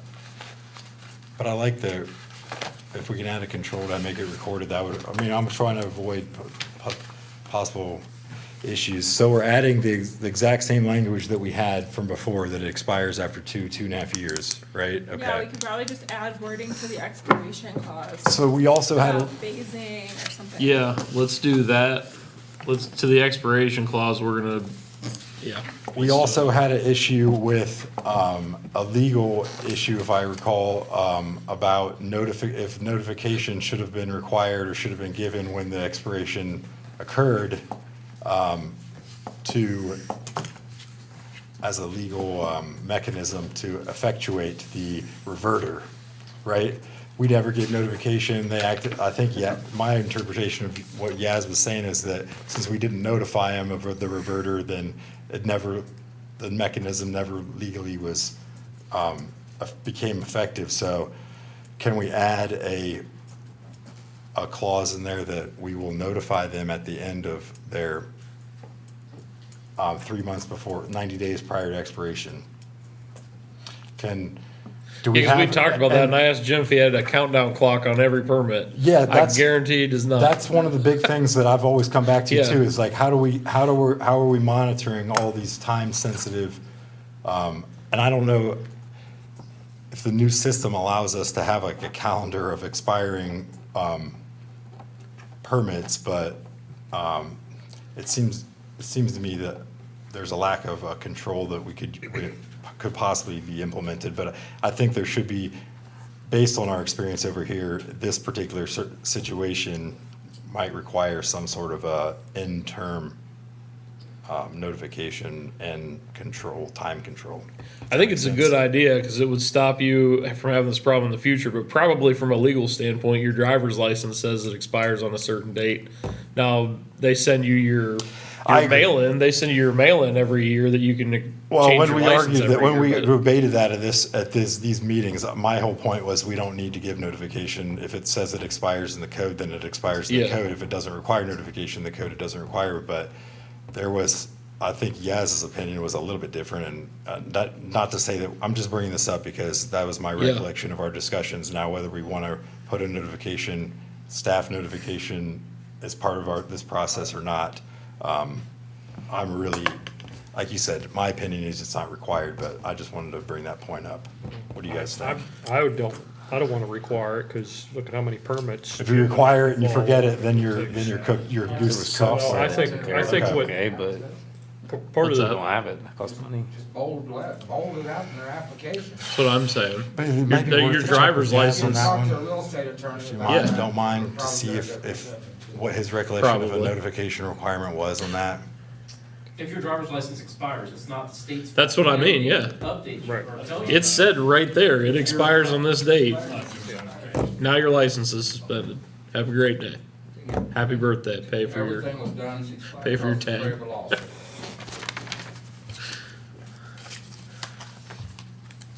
yeah, I think that puts too much of a I like it. It would be great, but I think it puts too much of a burden on our staff. Yeah, and I don't, like I said, I don't want to have to put that in there unless Yaz thinks that we need it. So she's going to check with Yaz and we'll leave it out for now.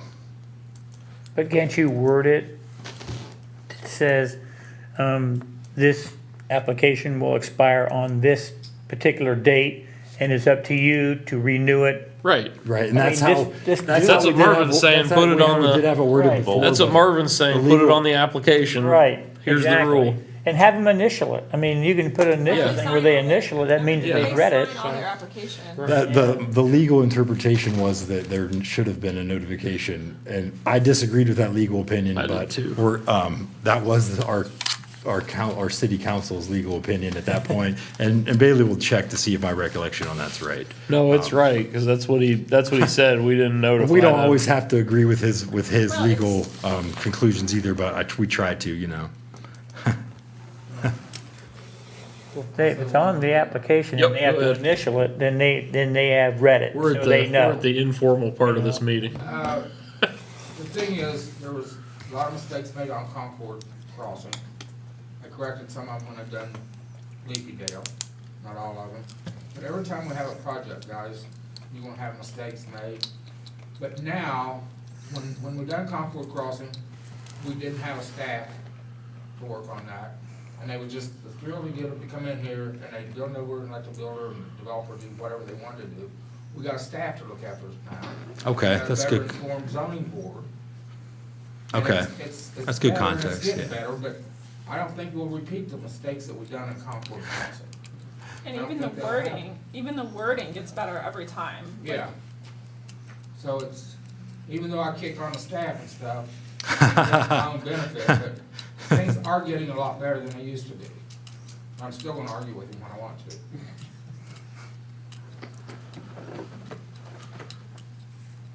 When they did Leafy Dell, they zoned it UR1 and UR2. The UR1 part, they never got to for 9 years. So, there's two ways to look at it. They were always building houses, but they never got back to the UR1 section. All right, anything else in here? Oh, yeah. So I'm in section, back to, sorry, guys, of the conditional uses 117904. Have a good one, Donnie. See you, Donnie. I'm on page 80 on our packet. So it's conditional uses, section F was added, multifamily structures ancillary to a golf course. Multi-structures ancillary to golf course pursuant to 117908 of this chapter. I think it's 10 now, That's what's what? 10 now. 1070? It says that if you're doing a golf course development, your multifamily structures are still conditional.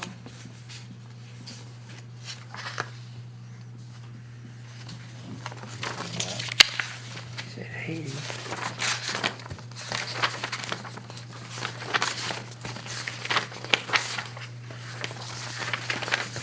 Hey, Bailey? Okay, it just refers, okay. Page 4, under E, first word is misspelled. I've Soil banks. transposed some numbers and I thought that references to a stormwater system, so that's why I was confused. Okay, that was an easy one to clear up. Okay, section, the procedure, 117906, all the way down on page 84 of our packet. Effective council approval, procedurally wise, what would be the effect of a council disapproval? The process, is it just logic that the process, they'd have to start with, back over with applying with us again and doesn't need to be restated? Okay, I'm good with that. I was just thinking if we wanted to put that, a Also, section this in there says for that, any but. recorded plats shall be properly recorded, and work on the development shall be commenced within the approved time limit, or the approval shall be voided, and the property shall automatically revert to SR1 district unless an application for time extension is timely submitted and approved. So, do we want that wording, or do we want the wording that's down below further? And then I'll just take any required plats shall be properly recorded, and work on the development shall be commenced out, and add it down below. Yeah, I like that wording. Instead of any required plats, any approved plats, right? Okay. Shall be properly recorded, and boom, there's our wording to solve that issue right there. Okay. All right, we nailed the expiration. So my last one is, I'm on 117907 development standards. Down on section I, there's landscaping standards, parking standards, and sign standards. Can we reference the sign section instead of putting? Yeah, that's what you guys. That's what I was saying. Oh, that was in that, Yeah. so there's, okay. I thought that was in a different section of where we refer to signs, but okay. And parking, we refer back to the parking chapter, good. Do we have a landscaping section we can refer to? 1183. Can we add that reference Yep. in there? Perfect. Oh, yeah, so there was a sign section there, and there was a sign section on page 13 of the package, on, under the golf course section. So, yeah, yeah, as long, if we can change both of those. You have my blessing. Yes, they're nice.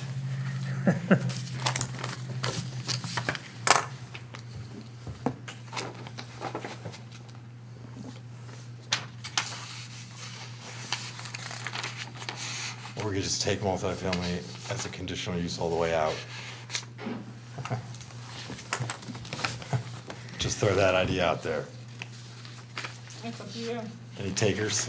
11. On what? What was your Just to idea? remove multifamily as a conditional use? No, I think you gotta leave it, you gotta outline it in here because I guarantee somebody will come through and wanna do half houses and half multifamily. Or just have a brief section or something.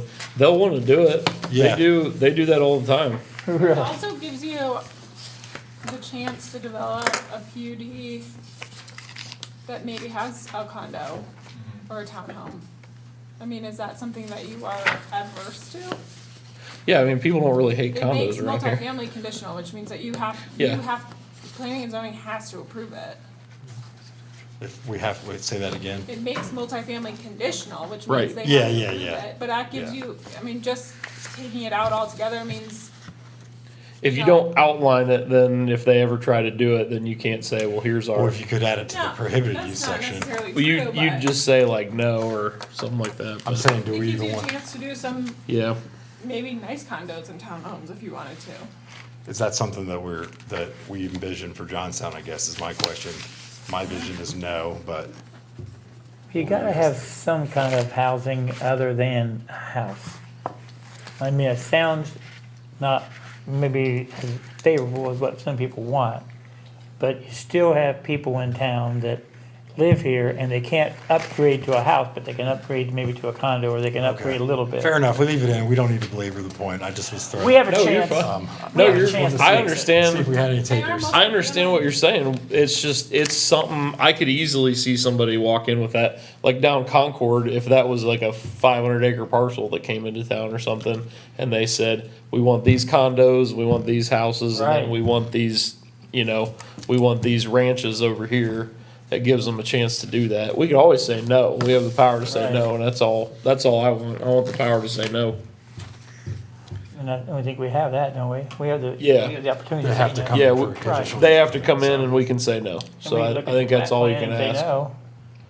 Like that. Just trying to protect our board for when Oh, I I get it. retire. For when you retire. What was you So gonna we say? get, who's there? You still got another 30 years, you're good.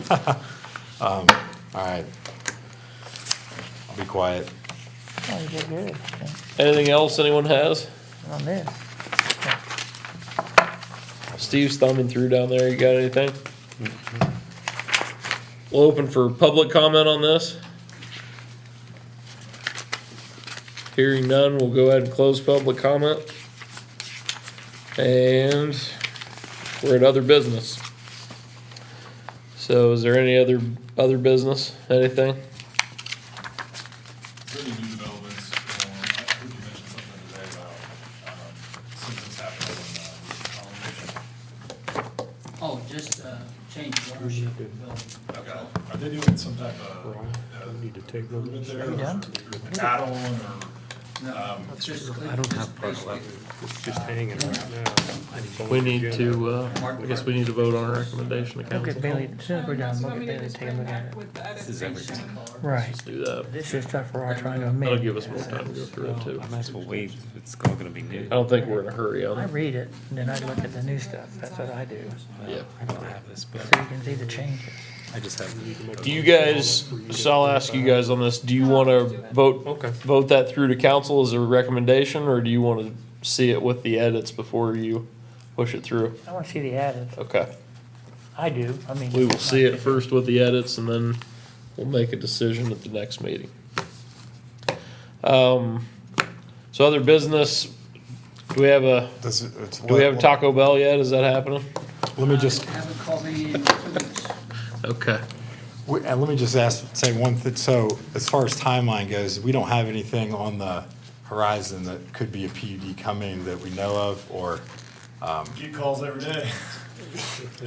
Literally, I mean. So it's so, almost like it's just- so just to give you guys some procedural, We don't have any applications we officially, could no, pass it but- through without seeing the revisions, trusting Bailey will make them, because the council has to reread this and approve it. Ryan will be there Yeah. to review make sure the changes, and the council makes the final decision on this anyway. So, And then it takes 30 days. I mean, I feel you that I like to see before I vote for it too.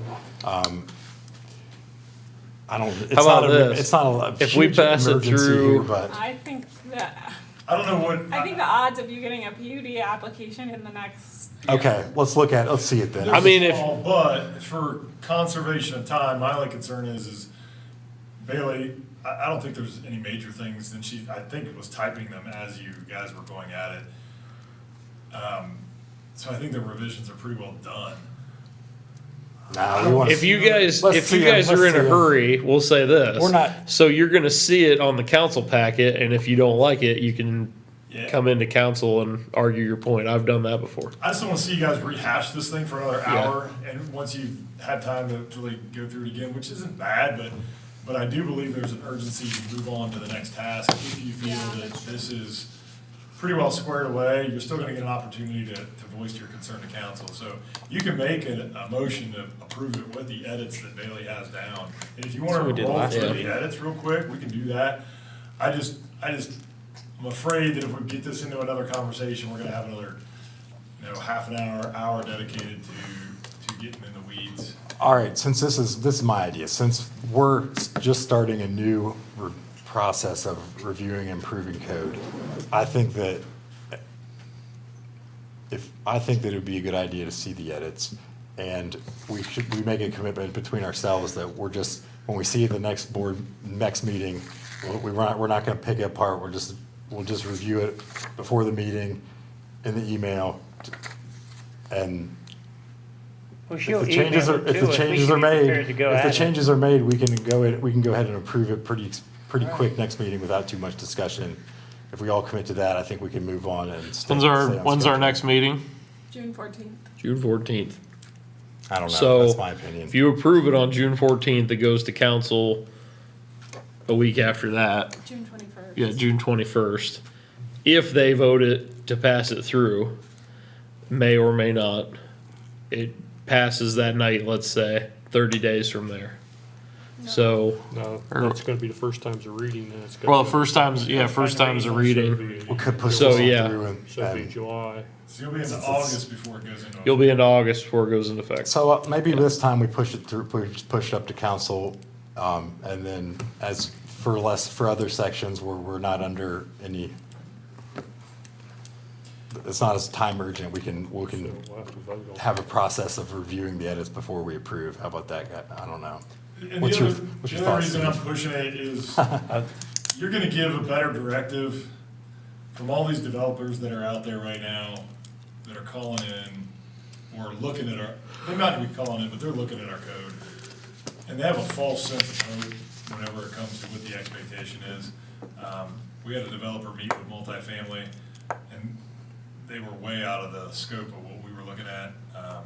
And so, if anything, it's gonna save time on staff. You're delivering a message to the development area of, hey, this is the expectation. So they're not calling in saying, well, we got this Fisher Homes, I don't know if you guys were here for that, but the Fisher Homes. The duplexes over there, What's that? the duplexes they wanted to do over there across from, What it yeah. does is it wastes time, because then Bailey's got to do the application and say, Yeah. okay, well, I'll take it upon review, because technically it meets our PUD specs right now, then they gotta kick it to council. If this document's in place, she can simply say, here's the document, does it come close to this? If it does, great, if it doesn't, then see you later. If you wanna file the application, we'll take you $1,000. Okay, fair enough. And if I, Yeah, if we we, still I have the see opportunity to something, review it see next something that meeting, got missed, I'll council just meeting. call up Marvin and say, hey, they missed this edit. Can you guys fix this in the, Call me. You guys are, or call you, okay, okay. it's, you're yeah, right. you just Okay. let us know, and I mean, you're free to show up to a council meeting and argue. All right, I'm good then. I've had stuff pass in here and then showed up to council to argue against it. I didn't vote for it in here, and I argued against Wow. it there. Anybody who Walter votes for called something today and said, here. hey, I didn't Yeah. see an expiration clause in there. Can we put that in? And I put it Yeah. in. So call me. Okay, All right, so All right. let's make a motion to pass with updates. pass with the corrections. Just one thing, if we I'll pass it second it. tonight, which is fine, then there can be no additions, correct? Correct. Unless you go to council. Additions from Council. us, or That's what I'm saying, in other words. Council if can we add additions. Did miss something that we we thought should changed be in there, the AR1 we at the didn't get last it to council you, meeting. we have to do this Theoretically, again. theoretically, we can. Theoretically, We right. can go back and recommend call another Ryan. update to council whenever. Yeah, Then we that's- call Ryan. Something is me. missed, you call Ryan. When she sends you the corrections, if you do find something, call it to my attention, I'll call. Yeah. Yeah. I won't And, for Ryan, but I will for you. If I'm missing an edit that you told me to make, then call me. But if you want something added, call Marvin or Ryan. Yeah. Because Okay. council can make changes. All right, that's fine, that works for me. we don't We, make the. like I said, we rules. changed the AR1. Yeah. Yeah. So, If you go to anyways, the all right. council So the meetings- motion has been made. We have a second. Let's go with the roll call. Bailey, I seconded, Ryan made the motion. Okay. Yep. Ryan Green, Okay, Yes. Walter Robb, yes. Steve Dyer, Yes. Charlie Campbell, Yes, Oh, he was thinking about it. Jessica. approval. Well, if I have a chance to change it, then I'm okay. Yeah, you have a chance. And that's the thing. If I didn't have a chance to change it, I would've said no, You'll and have- fight it. Theoretically, we could relook at this and propose an update whenever we want, so. Yeah. Yeah. That's what we do. Seems like that's what we do. All right, so we've gone through other business, nothing else coming up. No new neighborhoods, you're saying? Not that, I mean, I haven't, Not right now. put it this way. Where are we? I'm aware of now, if there's been offline conversations with staff or council members, No annexation is fine. I don't know, but as far as I know, and Bailey would maybe be a better source, because I've been only there for 2 weeks. I don't know if she knows of anything that's been brought forth. to Where are staff. we with, Bell Stores? It's a secret. It's a secret. Engineering, they're in engineering right now. Okay, and where's the, audiologist or whatever? Further, though, what is it? So for the urgent care down Oh, there? yeah. The guy's an That's audiologist. right, I forget, I you looked guys him weren't up, at design yeah. review. So, design Was, review, I was. that got kicked back to that guy pretty hard. I don't know if you guys saw. I was that here, design yes. review. Well, it's an urgent care, but I looked him up and he's a doctor. He's still a doctor, It so. was tabled. But yeah, and then there was a second tenant in there, so That one's. there's more to that one. Yeah. Yeah, That one's gonna get kicked back to design review pretty heavily, I think. okay. Or to that developer, I should say, because of design review. They're night and day difference, What is that zoned? so. I still want to keep working on, though, us being on the same page. In the last design review, we said a certain setback, they said another setback, and then our village manager wanted 50 feet. I mean, in other words, it went through 3 different people for 3 different setbacks, and I'm thinking, Right. that doesn't make us look very good. You know, I mean, we need to be on the same page, that we make decisions, it's a good decision, and it's united together. I would agree, and I think that's what we're working towards, is that elephant that we're trying to eat, and we're doing it one bite at a time, and getting these documents to where they're consistent with each other. I would recommend, and I said this last time, I can't remember if it was design review or if it was planning and zoning, but I'll state it again, so sorry for the redundancy. In the downtown, there should be an overlay district, that goes on top of that plan that's there for your setbacks. And then it's always the more stringent of the code that's in place. So my opinion would be that overlay should be implemented, and that's something that we can work towards and get in place, but picking and choosing, I think you guys wanted. That's how the design review is supposed to be, though. It's supposed to be the more stringent. Yeah, and I would argue. But the Says that argument is, zoning is the more stringent. the argument is what's more stringent, closer to the road or back? That's right. Yeah, and I think it's in that district downtown, we're trying to push things closer to the road. In the corridor district, we are also trying to as well, Yeah. but Does and Bailey, you said zoning's more stringent. Is that set up by ordinance, or is that something that we can put into a resolution that says? I think the document says that, I think it is too. And Yeah. if you want to change that document to say design review is more stringent, No. that would have allowed the design review to supersede. yeah, then we would just amend it. And I would almost recommend that, but I haven't taken a look at the entire thing, so I won't recommend that yet. But let me look at the whole design review. And once. the one thing that bugs me But when that application is What's the that? one, that application backwards, they went. yeah. They're supposed to go to design review. Well, that's what bugs me is there seems to be a disconnect on who to go to first. Right. Because if they come in with a variance, they come to us first. Well, if the design of the whole project changes, then our variance was irrelevant, and they just paid extra money for nothing. I would agree. I probably wouldn't have the variance come first. I would Right. go to But sometimes we don't always control when the variance We don't is applied. That's But what we've I'm learned our saying. There lesson. We needs to table- be- We get an agreement, the process control is, in my mind, that we've learned our lesson is that we get the applicant to table it or we deny the variance. So we can table it till after the design reviews issued the COA. And as long as I'm here, that's what we're gonna do every time. But somebody has to be that gentleman from the Bell stated perfectly, he says, I have done everything you wanted me to do. I got the zoning approved, now you're trying to change everything. In other words, He didn't somebody get has the to be zoning. somebody has to be final say-so in the Get the beginning. variance He approved. didn't get his He's got zoning the approved, he variance. just got a variance. Yeah, He but still he has said, to get- I was sure, so were you, he's what he said, you know? What Well, he approval still does he has need to from He was us? willing to ditch the whole project too, by the way, but that's not the point. The point of it is, has to be, somebody has to have the final say-so. Rezoned or? No, it has to get a zoning certificate. And to get a zoning certificate, it has to get engineering approval. Yeah, there's still Does it come engineering. to us yes, for a sir. zone? No, it's No. just staff. Just Okay. staff. Yeah. Right, but I mean, it's, if somebody has to have final say when they do it. I mean, if we say you get this zoning, and then you turn right around and come into design, the design says, no, you don't. Yeah, I mean, that doesn't make any sense to me. I mean, that just, I'm sitting here and that guy saying, I was here, spent all my time in this meeting and got approval. I turned around and come back the next week for the design thing, and they're telling me that approval doesn't mean Right. anything. Well, there's different components to approval, and each one is a subset of what's required, so. Well, he didn't understand that. No, that's, and I will tell you this, developers say they don't understand it. They understand it, and they plead a case to support their argument.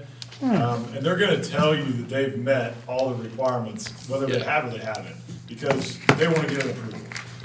That's just part of the conversation that you're gonna hear, that they're benefiting, and I'm not saying the Bell stores, but you're gonna hear this from housing developers, or any type of development, that they're adding value, they're cleaning up the site, they're meeting all your requirements.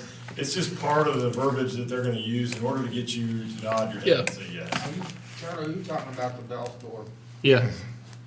Sean, wasn't there some controversy about the setbacks because of the sidewalk and the So, reason Jack changed it?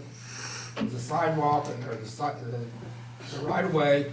The right of They had way. their sidewalks in the right of way, if anything ever happens to the road, we'd have to pay to move them, is that right? so that's part of the equation. The setback was specific from the right-of-way line to the building. That's I correct. would have argued, and I think Ryan's on board with this, the design review standards should have been the ones in place, but how it's worded right now is the zoning code is the more stringent. If you reverse that, you're gonna allow for that design review to be the more stringent.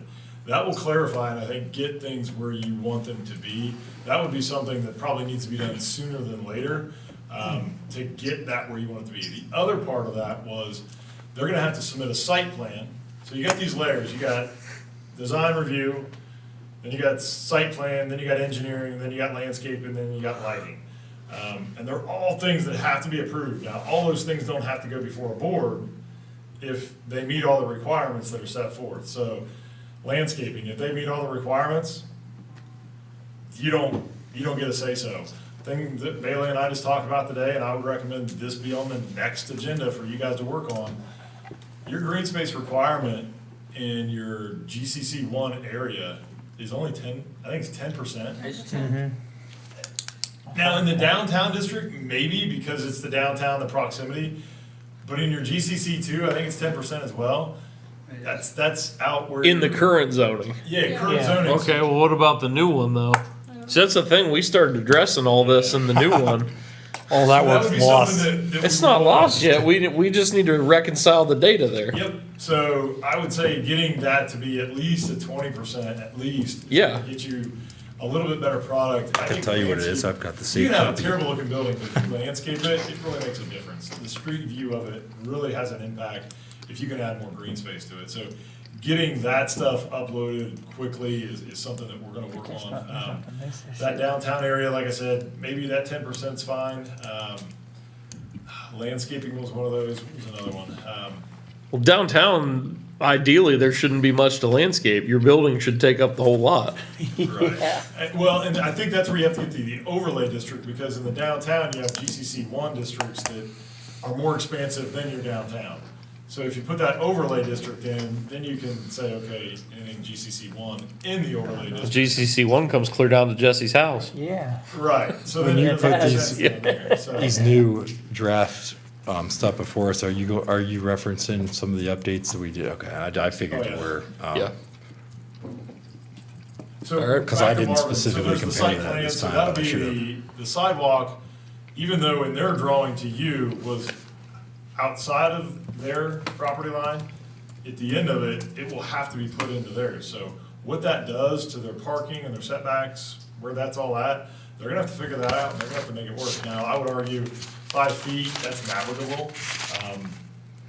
I don't know that it's gonna change the dynamics of it that much. I would have probably pushed for a couple more things, in that design review, but that's just a personal opinion. I think maybe they missed some opportunity, but I think that's a learning curve that board is, this was their first application, I think, that they really had. Second. This one's probably the hardest one. Yeah, it has. Well, the Bell Store was their first one because it was supposed to be Ace Hardware. Right. And the Bell Store was their first one, so. So there was gonna be some learning curve involved with it. I would have probably argued for those street lights to be added. Yeah. Can't really go back and get that. There's some things that you can't go back and get. The landscaping, that it's only 10% green space. You're probably not gonna be able to get more green space in that area, even though it's a fairly large lot. So there's some misses, but, you know, there's some gains there too, so it just takes time. I think we have the best Bell Store in existence. That could be. Yeah. It doesn't look like a 90s McDonald's, Yeah. so. I didn't see, I talked to the guy that's over there a couple days ago, Yeah. and some of the things he told me that he did was he matched the roof up to, Troyer's. He took a sample and went to Belden Brick and had it matched up with the town building, so he's trying to cooperate, so. Yeah, that's what I suggested, because they were talking about the brick, and I said, you're in Canton, walk right across the road into a Belden Brick. Yeah. We're gonna stay till 9:30. You keep talking. All right, anything else?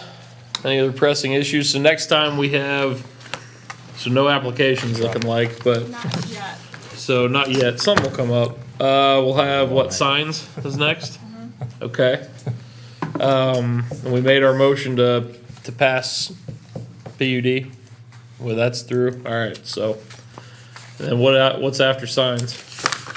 Let's figure out the next most pressing item from our zoning, and that'll be next after signs. I would argue your green space in your commercial area. Okay. I think you're gonna, well, I don't know. Depending, the Taco Bell that doesn't exist or does exist, that's gonna be in your GCC 2 district. What's the expectation there for landscaping? Street trees, all that good stuff. I think if you look at the, Identify GCC 2 district. Yeah, let's just do that Do next. the whole thing. The one question I had, if I may, and I'm not trying to keep the meeting going, what mechanisms do we have in place for commercial developments that have put a landscape plan together? They've been here for 5 years now, everything's dead on site, there's been no mulching whatsoever done. Do we have a mechanism, arm, that allows us to go in and No. we just had that with Coughlin, didn't we? I've dealt with Coughlin, CVS, and today, after a year, I got all the trees removed from O'Reilly's, and new trees planted. so they're gonna put new trees in there? They were putting them in today. But you were just working with them, there was no official mechanism. Went through 3 managers at O'Reilly. Okay, yeah, so we need And I actually them. talked to the landscaper today, and he refused to do it until he had a check. And he did receive I a don't blame check today. Well, he said because they just didn't want to pay, so. CVS always sends us to corporate. I feel like we need to have some provision in our ordinance code that allows for action to be taken. I had CVS, I had the service department cut CVS's grass last year one time, charged them $1,400, never heard, and they paid it, and never heard a word. If you look at any other CVS in central Ohio, they do not have the same problem New with Albany that though. sucks too, go look really close at New Albany. Which one in New Albany? The one right in the heart of town, On the circle. it's not good. I don't It's know. not bad as this. I was gonna say, there's no way that New Albany would let it in the heart of Russellville, town. New Albany, Dublin. There's no way. I mean, Gahanna. I went to If you're a CVS store, corporate, and they won't even talk to you about it. There's something they're doing different than we are. Yeah. That's another job for you to enforce. It's in the water. Yeah. Yeah. I think he's trying to enforce it now, but he doesn't have any teeth. And what I'm saying is maybe we can identify some teeth that these other municipalities are using to crack down on it, like the one tree at Wendy's got clobbered and taken out. Is there Saw a that. mechanism for that to be replaced? Are they going to replace it? I feel You like show they them, should. you show them the badge? Fingers got taken out yesterday. Yeah, Someone so- run over it. If we don't act on that now, that tree's never gonna be replaced. And the idea is to have street trees. We'll start working on that, maybe get you guys some feedback. I like it. All right, I'll make a motion to adjourn. Second. All in favor? Aye. Here we go. Good night, Johnstown. CBS, So this is the new, and that's what we do. This is, And the manager. this is current. what is this? This is the That, proposed new. that's the proposed. This is what we're moving to. That's what we're trying to move. Not that, Eventually. but what happened is, Somebody I heard. that isn't acceptable. It never got approved. Is that a Johnstown camo hat? So now we're going Correct. through each We're one. actually changing those. I ordered a camo hat just like that with our Johnstown logo on it the other day. I bet you Teresa. I just don't have the old one. said no, but I can only. I told her I'd pay for Right. it. I want it for when we meet with the New Albany company. I'm gonna wear it in. And they could do better, but Well, Bailey, I think John was right. As soon as Ryan took back over, we don't get out as early. Them's the breaks, man. We got a lot to work on. I'm just